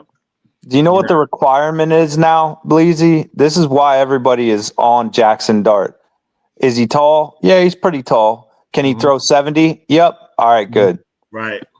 Like that's all they care about. And it's ignorant, CDR, because just the same way that everybody's up fucking Cam Ward's ass. Oh, he can run. Oh, he's not going to get knocked out when he runs. But he doesn't have the anticipation Tua does. Check this out. Hold on real quick, Bleezy. He doesn't have the anticipation Tua does. He pats the ball. He's indecisive. So if we're sticking with Mike McDaniel, that ain't going to do shit for us either. Not that we're ever going to get him, but the point is there are so many, again, intricacies to all of this. And people are so overwhelmed by, let's get a running quarterback, Bo Nix. He can sit in the pocket, he can throw, but he can also run. And then people go, Cam Ward can do the same thing, or this person can do the same thing. No, they can't. Because in college football, and we've talked about this so many fucking times, the disparity in talent in college football versus the disparity in talent in the NFL is so goddamn minute versus a chasm of fucking disparity. Mm-hmm. It's not the same fucking thing. Hey, here's my short take on Jackson Dart. I think he's an equivalent. I would equal him. Equivalent. I would call him, if I had to put it in a short phrase, he's a poor man's Justin Herbert.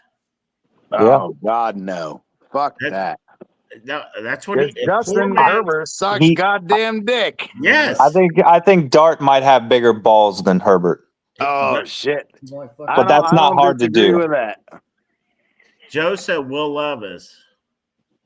Oh my God. No, Jackson Dart. No, Jackson Dart couldn't hold Will Levis's jock. Jackson Dart is a poor man's Justin Herbert. That's what he is. And I'm sorry, but Justin Herbert, after everybody was talking all that shit about Brian Flores wanted Justin Herbert, how'd that fucking work out? Because Tua's that better fucking than dude Justin. sucks dick. We made the right choice on that. Tua's better than Justin Herbert. He really is. I think. 100%. Yeah, If but if he Tua had can less durability concern. Exactly. If Tua could fucking stop putting himself in harm's way, Right. I can't fucking understand it. I just can't. You know, we keep saying durability issues, and then you have to look at a Joe Burrow. That's Oh, true. yeah, Joe that's Burrow's another bad. one. Absolutely another one. Hey, here's a thing that's kind of weird. We talk about how all these some colleges, their quarterbacks always suck. You know, like Alabama quarterbacks. How many quarterbacks in the NFL right now are from Alabama that are starting this last year? 0. Well, -2. What? 1? 3. Hurts is 1. He was not starting. He was injured at the Jalen beginning Hurts? of the year. Oh, he's That's not. but that's a technicality, I guess. So Well, here, let me rephrase it. How many quarterbacks from Alabama started this year? I don't know 2. that number. I would say 2. Hurts and Tua. Right? Something Bryce like that. Young, right? Yeah, Yeah, and well, Bryce Young, yeah, who got a lot better too. I mean, he was looking fire. Who's that expatriate?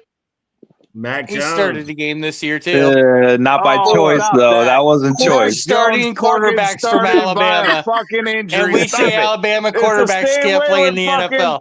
It's the same way with Hurts. Stop it. Stop Isn't it. that crazy? Stop it. But you know what I'm saying? We all So think they all of them- suck, all of but there them was are 4 of them either- that started this year.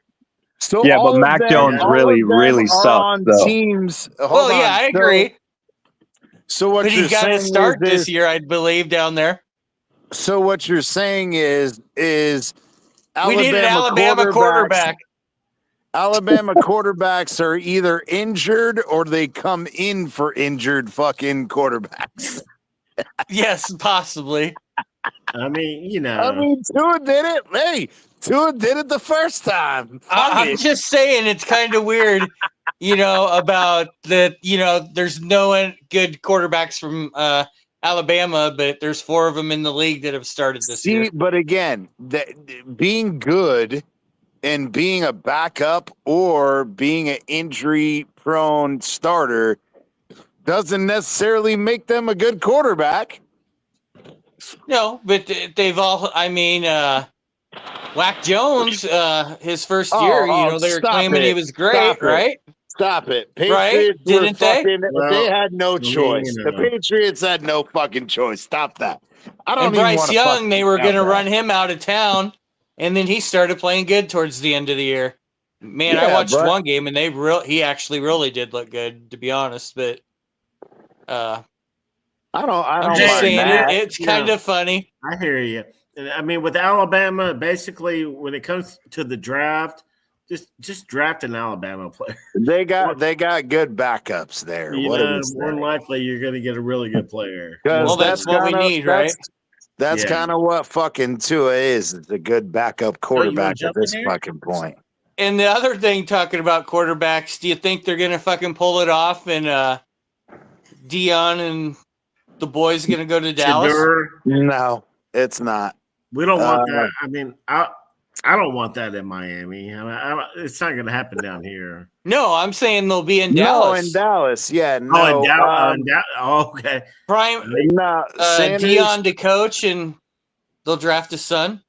Yeah, Yeah, no. I can see that in Dallas, Dion already said, and not that I believe a fucking word that comes out of that bitch's mouth, Right. but he did say the only way he would do it is if he could coach his sons. But the other interesting factor in that is Dallas isn't in a position to draft his son. So I don't see that. Well, with the Eli rule, I don't see. Now again, the Cowboys are what 13th or 14th pick.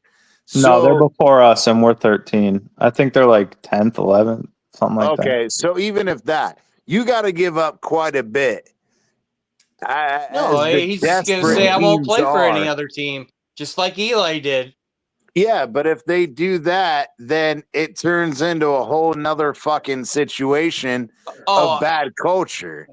It's a shitstorm, but I think it could fucking happen. I think they'll try to make it happen if they did. It's possible. I for sure. agree. If the only way, and from my understanding, even he said, and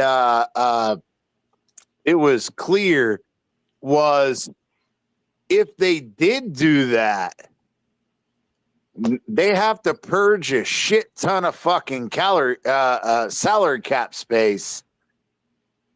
Does that make them even viable?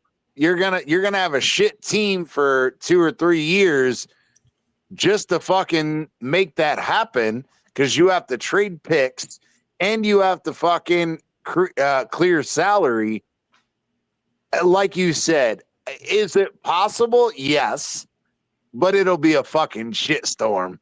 Yeah, I mean, like I said, the Eli rule, the example of a fucking average quarterback at 118 wins to 118 losses. Oh, let's put him in the fucking Hall of Fame. Fuck. Look, Dion will go to the Cowboys, and then he'll draft his real son, Travis Hunter. Oh shit! TDR coming out. TDR. Is that his real son? Is that what that is? Damn, TDR. Wide receiver, cornerback, just like him. He said his real son. That's the sperm that was out there before it was out there. Man, I tell you, That's you know crazy. what? I'm not worried about the Sanders family. I'm not worried about fucking, Cam Ward, because we don't have a shot at him. I hope he does also. But what I'm sitting here thinking is, what are the Dolphins going to do? We have the 13th pick. What are y'all thinking? Green Rat, TDR, CT? What do y'all think we do at the 13th pick? If there's a top lineman, I mean, like a guy that's no way he's not going to be good, you take him. But if not, you take the best talent out there. I know exactly what they're going to do. They don't give a fuck. They are going to stay on their board, and whoever they have on their board, whether it be Malik Starks or if Mason Graham freaking drops, it just isn't going to matter. They go off their board. They're not going to reach for Tyler Warren like all these people think they're going to do. He'd be perfect, this and that. If Kelvin Banks is right there, and there's one guy that's a safety that's higher than him on their board, they're going to take that safety. Hey, when you're given these names, put their position, because the rest of it doesn't mean I don't watch any college football. So. Kelvin Banks is Kelvin Banks is basically the best offensive tackle, but really he's a guard. Is that the guy Malik Starks is that really ridiculous safety out of Georgia? That's a big need, because Holland's out of here because he's a piece of shit. Yeah, and not only did he shit the bed this year, but apparently his contract, what he thinks he's gonna get, is way out of his price range. Right. I would think Holland is gone with the Dolphins. I think Holland, everyone started to come around to what I said about his knees. He has not been the same player ever since. No, he was shit this year. So is Kohu. I understand that Kohu is playing out of position, but it's another fucking individual who you have a niche at corner, inside corner. You can't play outside. And I'm sorry, but Holland, after the knee injuries, it's shit. He's gone. He's a step slow. Yeah. He is. It's not a step slow. It's not a step slow, because there are physical limitations, but you can see the mental limitations when he gets beat on. There was 2 or 3 plays in the same game, and I've seen it all year long. Is he takes an outside step to try to fucking play deep on the outside, and they have the guy come inside in front of his face, and he doesn't even try to reroute himself. He just goes, well, this is my assignment. Fuck you. This is my assignment. And it's terrible. It's terrible. You laugh at it, but I'm serious. Go watch the film. No, I know. There are plays where he goes, oh, maybe I should go with this guy inside. But no, I was told to play outside. I'm not even going to try that. And it's the same thing with Tyreek. I'm sorry. If you're not, did we even have a time this year that we said Holland with the big hit? No. Well, one. I can't It remember. was in the very beginning of the year, and it was Did he have one? Yeah, it was when he. What happened? I mean, it was like end of game, and he forced a fumble. Yeah, it was the first game of the year, Jacksonville. He punched the ball out, and we ended up winning that game. Yeah, but wasn't that because he missed the tackle and had to come back and knock it out? I don't remember what happened. I remember ETN was like on the 2-yard line. He punched the ball out. Yeah, but we were already winning that game, so it didn't matter. I don't know. We weren't.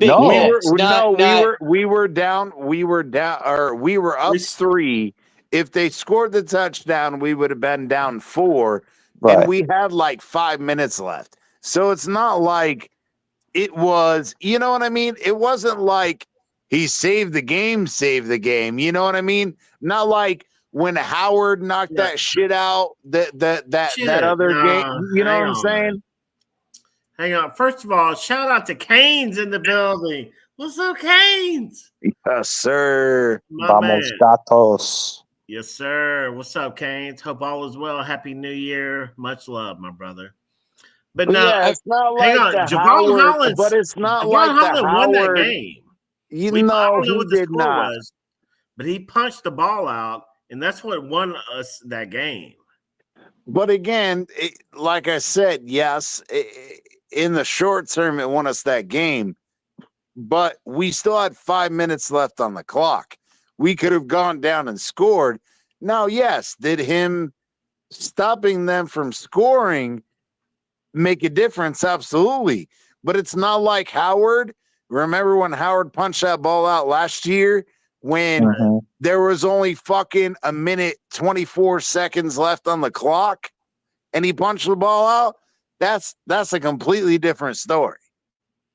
Yeah, right. Yeah, because they weren't trying to score; they were trying to kick a field goal. Exactly. But I guess the point is that's the only play Holland made last year.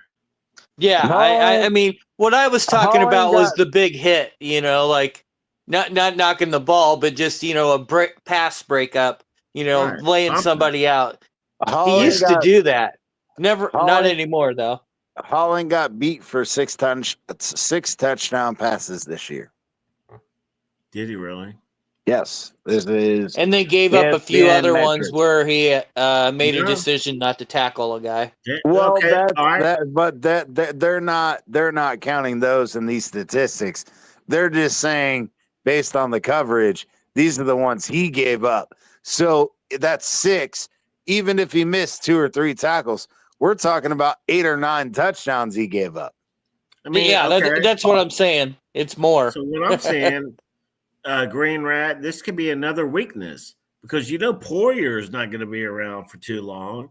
Poyer is gone. We're not paying him again. Now we're going to lose Holland. We're not paying him again. We're not. Now we're going to. Hey, TDR. Now we're going to lose Holland. So maybe we will go with that safety out of Texas. Yeah, but also don't sleep on the potential for Ramsey to move into safety. And then now we need a cornerback, and we pick up Siobhan Revel or one of these Will Johnson if he's there. who is extremely injury prone, but he's nasty. But Well, that one player that we do have, I mean, that got hurt right away.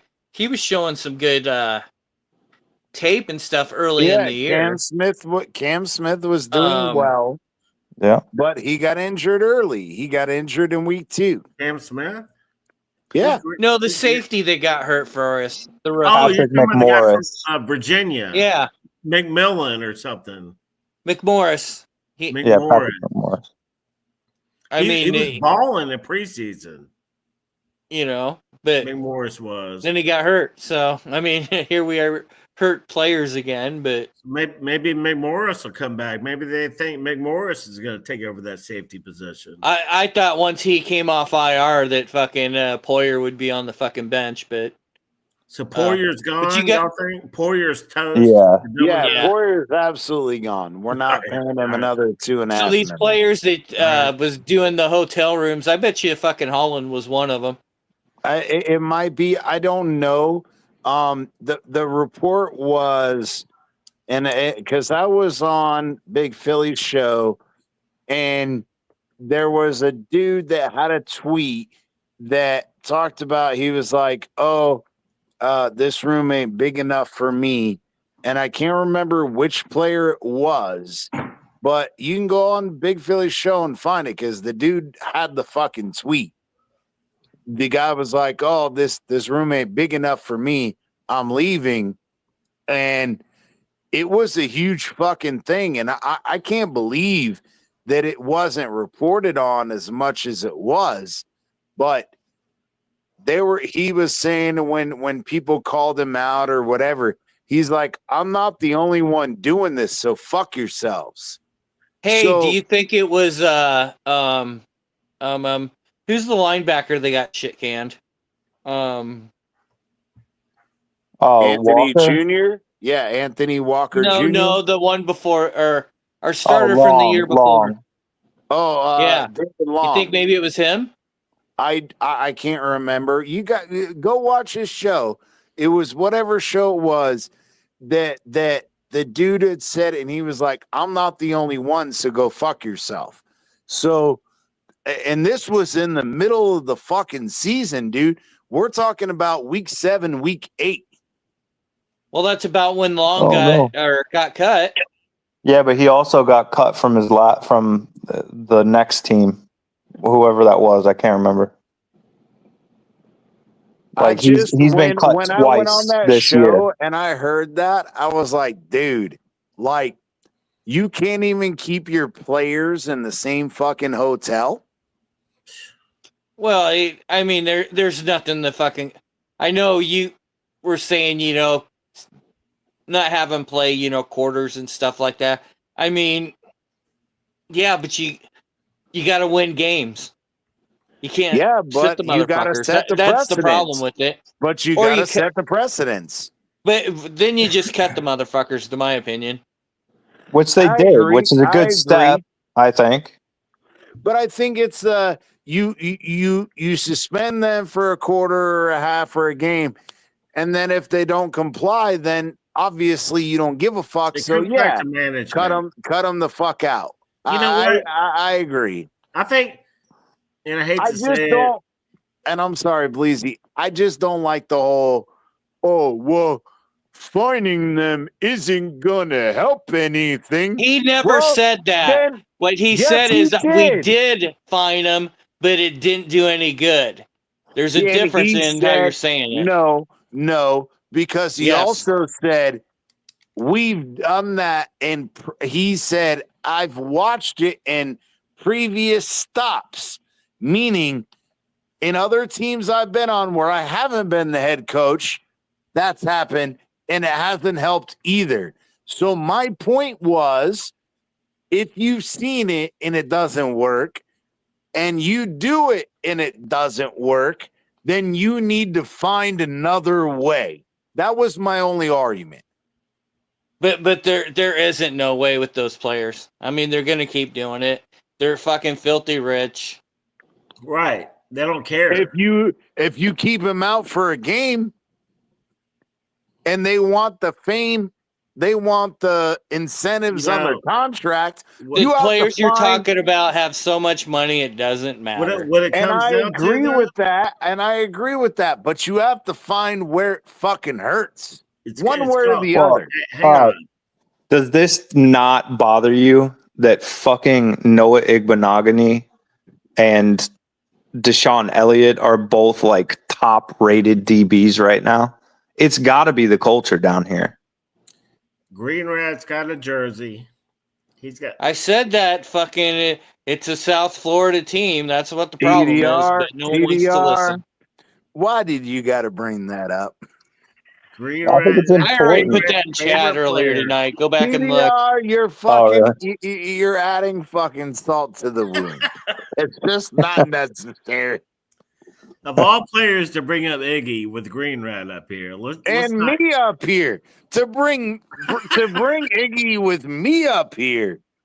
I was Iggy. cool with Deshaun Elliott, but to bring Iggy up with me, I didn't know there was that's fucking history here. insulting. big Well, history I've with been Iggy. calling out fucking Iggy. I've been calling out Cam Smith. He has. I've the been Green Rat calling out loves fucking Iggy. what was Well, it? see, the whole Noah's Ark. Hold on, Green Rat. Noah's Ark. Cordero Tankersley. I've called them all out. And then Green Rat is Iggy's #1 fan. So we got polar opposites right here, TDR. Uh-oh. yeah. Me and Green Rat have gone at each other's throats over fucking Iggy. The fucker doesn't do shit for us. And then in his third game for Dallas, the motherfucker returns a fumble for a touchdown. But he can't that for Miami. But he can't do it for us. Noah won the fucking Pittsburgh game, remember? Oh, he did do that. Yes, he did. won the He Pittsburgh game not because he was in the correct position.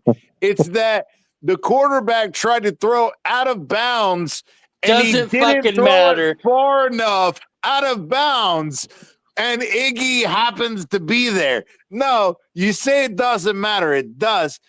I'm glad we won the game, but to say that Iggy did it on talent, no. The quarterback tried to throw it out of bounds. What do you mean? He failed Look at the to toe throw it out tap of in the bounds. end zone, baby. Toe tap.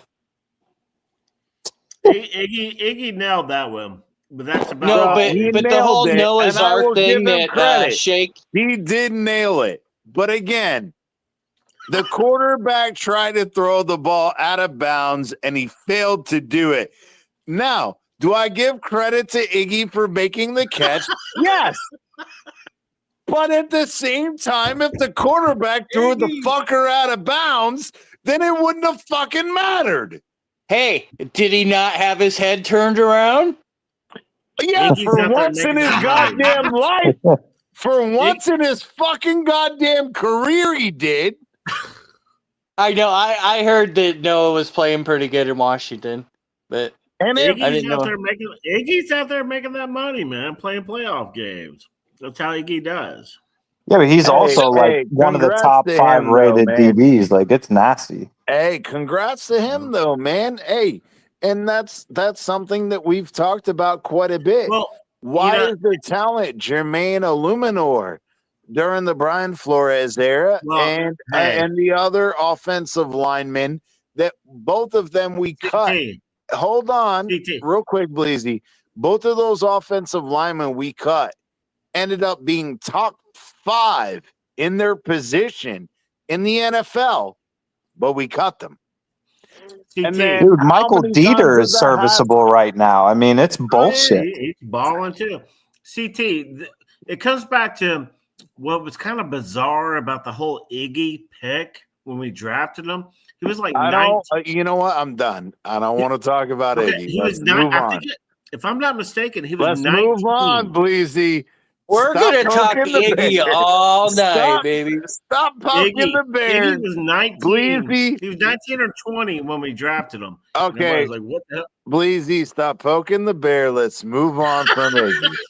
Okay? Let's move on from Iggy. Yeah, I mean, why are we even talking about Iggy? Because Green Rat loves him. Because Green Rat wants to rub it in my face. That's exactly why we're talking Let's about talk about Liam Eichenberg. Oh, God. Hey, we're going to trade Liam Eichenberg, and this motherfucker is going to be in the Pro Bowl next year. You know what about Liam, though? Some of the best runs we had this year is because Liam did his job. For once in his goddamn career? Right. It's very few big runs, but most of them was one of the key blocks was Liam, but it's all the rest of the blocks that he misses that was the problem. Exactly. And I want to talk about this shit too, which really fucking pisses me off. And I cannot understand it because nobody talks about this. Julian Hill. How did I know you were going to say that? I knew Everybody Julian talks about Hill. it. I have not heard. Well, I don't watch anybody other shit, so I really don't care. But from my circle, a lot of people don't talk about Julian Hill. How is it that Smythe and Johnny Smith, Yeah. they can make blocks? No. But Julian is Hill bad. cannot make Smythe one to is save his bad life. this year. Real bad. I've seen some good blocks from Smythe this year. Maybe Oh. not as many as he normally does, but Julian Hill on these goddamn little, what do they call them? The tunnel screens and whatever. What the fuck are you doing, bro? What are you doing? And The reason I Hill's in cannot there is because understand it. Smythe sucked. Well, this year. then you need to fucking get better tight Both end.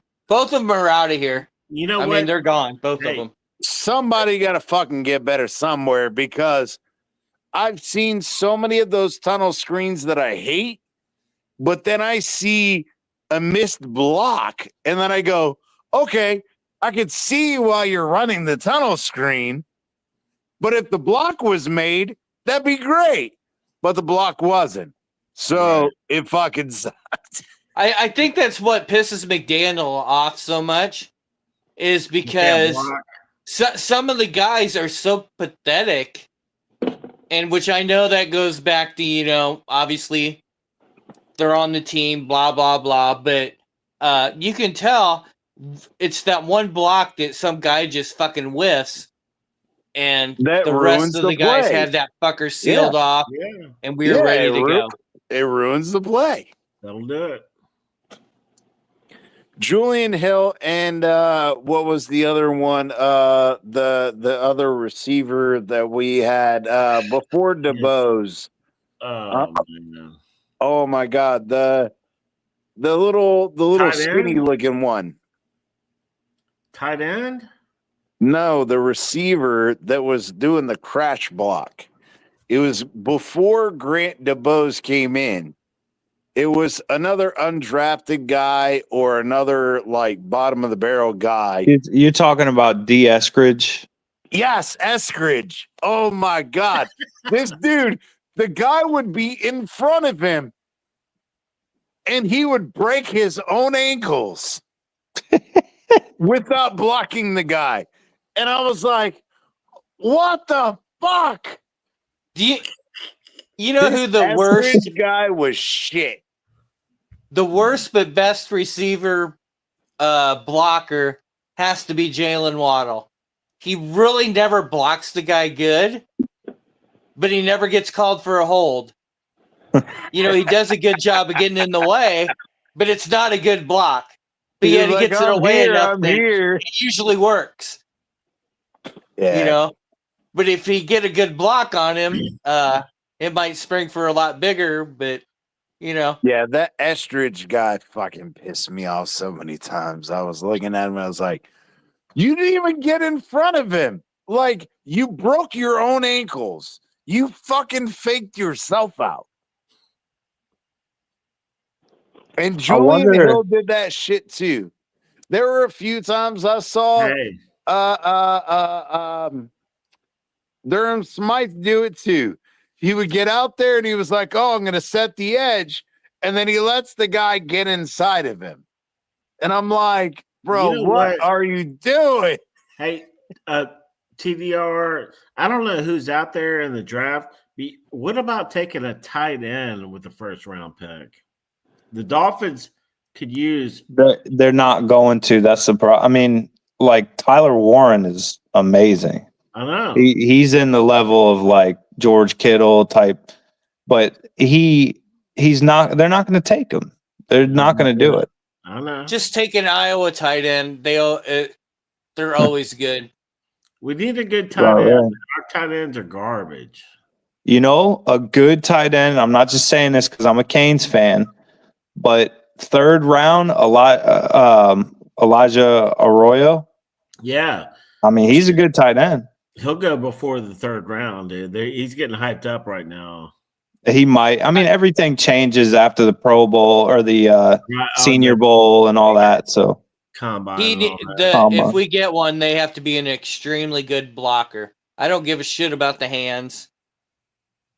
They have to be a really good blocker. That's Arroyo's a good blocker. About blocking and stuff in this game. I don't know. We haven't had a good tight end in a long time. Well, Jonnu Smith. I mean, he's a good tight end. He's not a great blocker, but no, you're right. Jonnu has been a breath of fresh air because he has been good. But other than that, we've had Smythe. We had Gesicki. Well, I mean, Jonnu's first pass that he got thrown to him, he dropped. Yeah, he had some troubles in the beginning. Yeah, he had some trouble at the beginning. So that's probably why they didn't look at him right away early in the year. Probably. But the fact is, even the year before, we used the tight end a lot. We don't remember it because it's never fancy and flashy.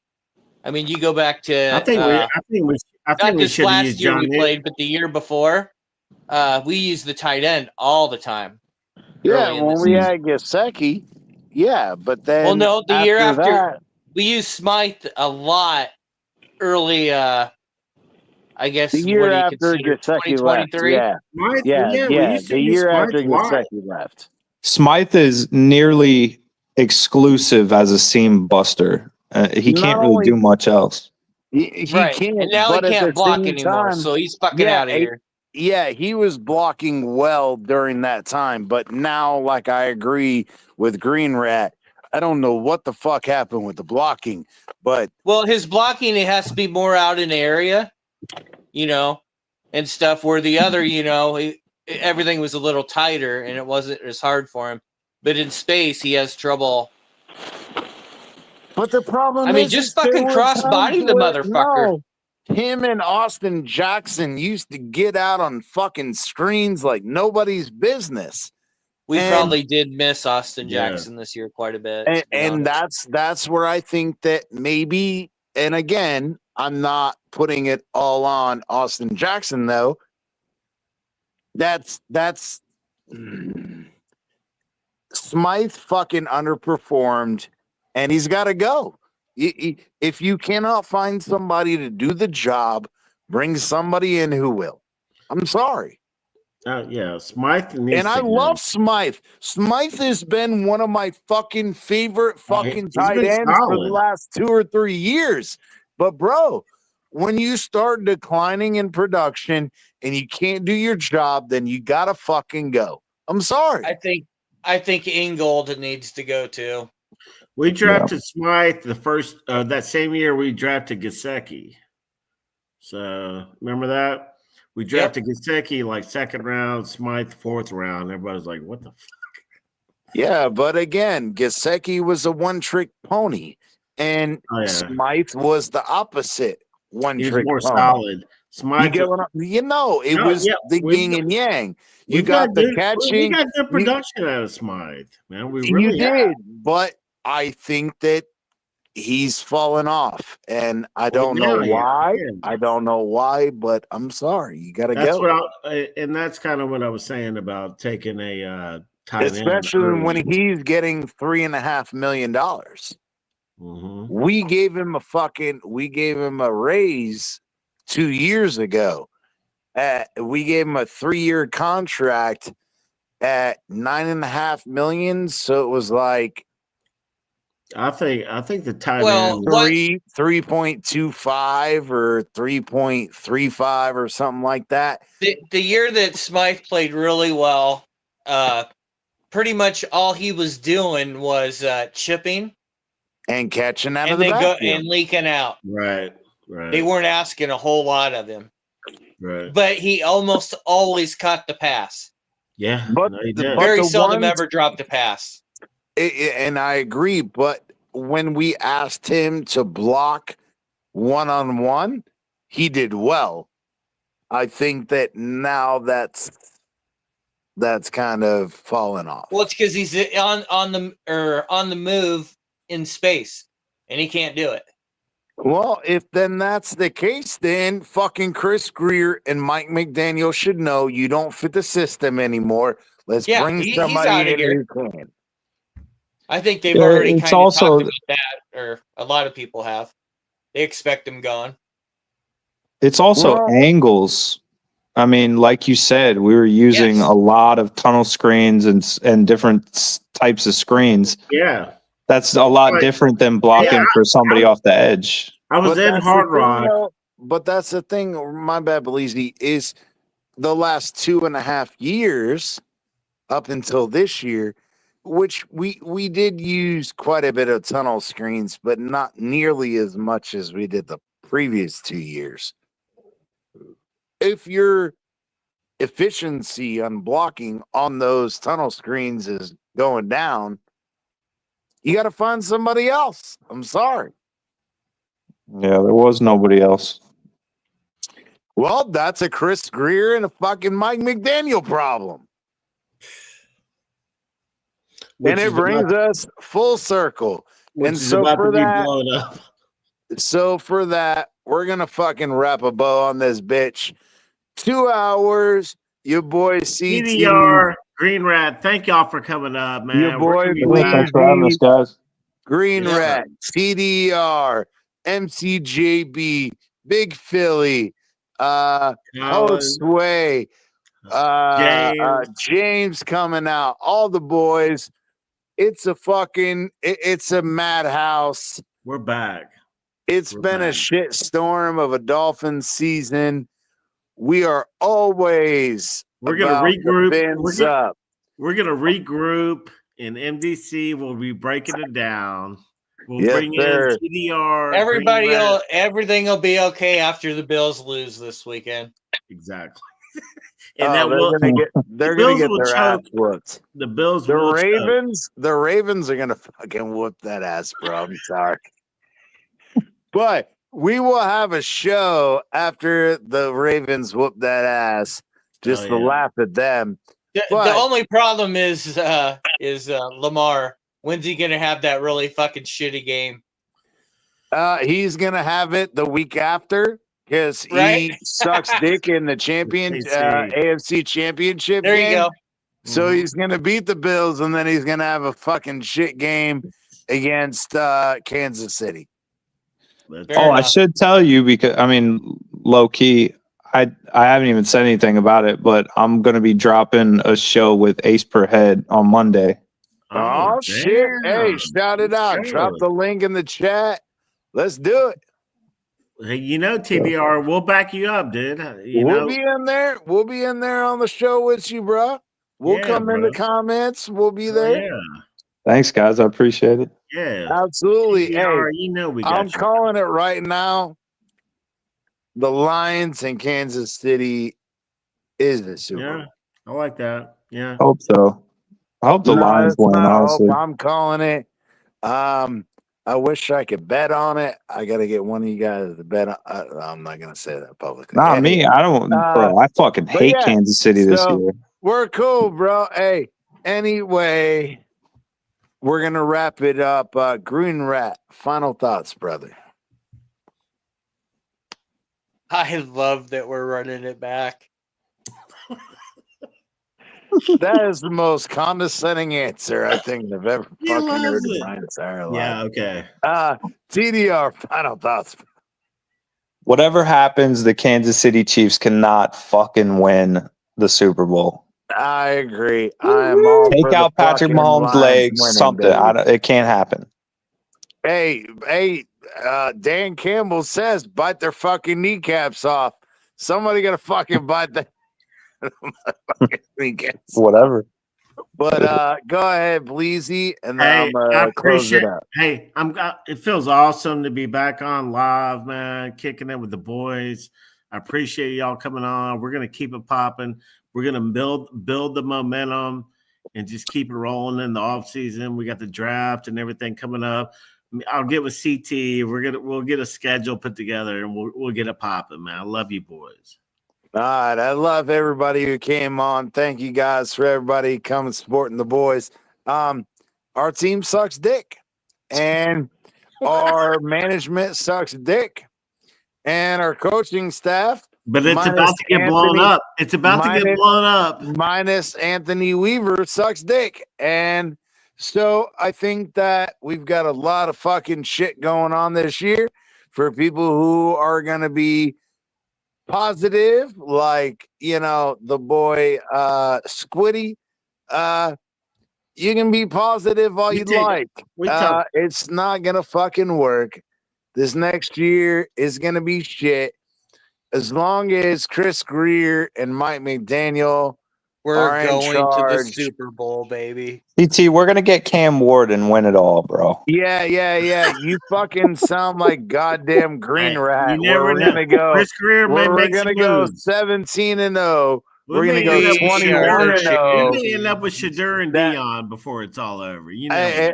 No, if we get Dion, bro, I will disown the fucking Dolphins organization. But hey, thank you guys as always. I'm gonna fucking run it back the same way we did before. MDC, you boys are here all the fucking time. Check us out. Hit us up. We'll see you on the next one. ASAP.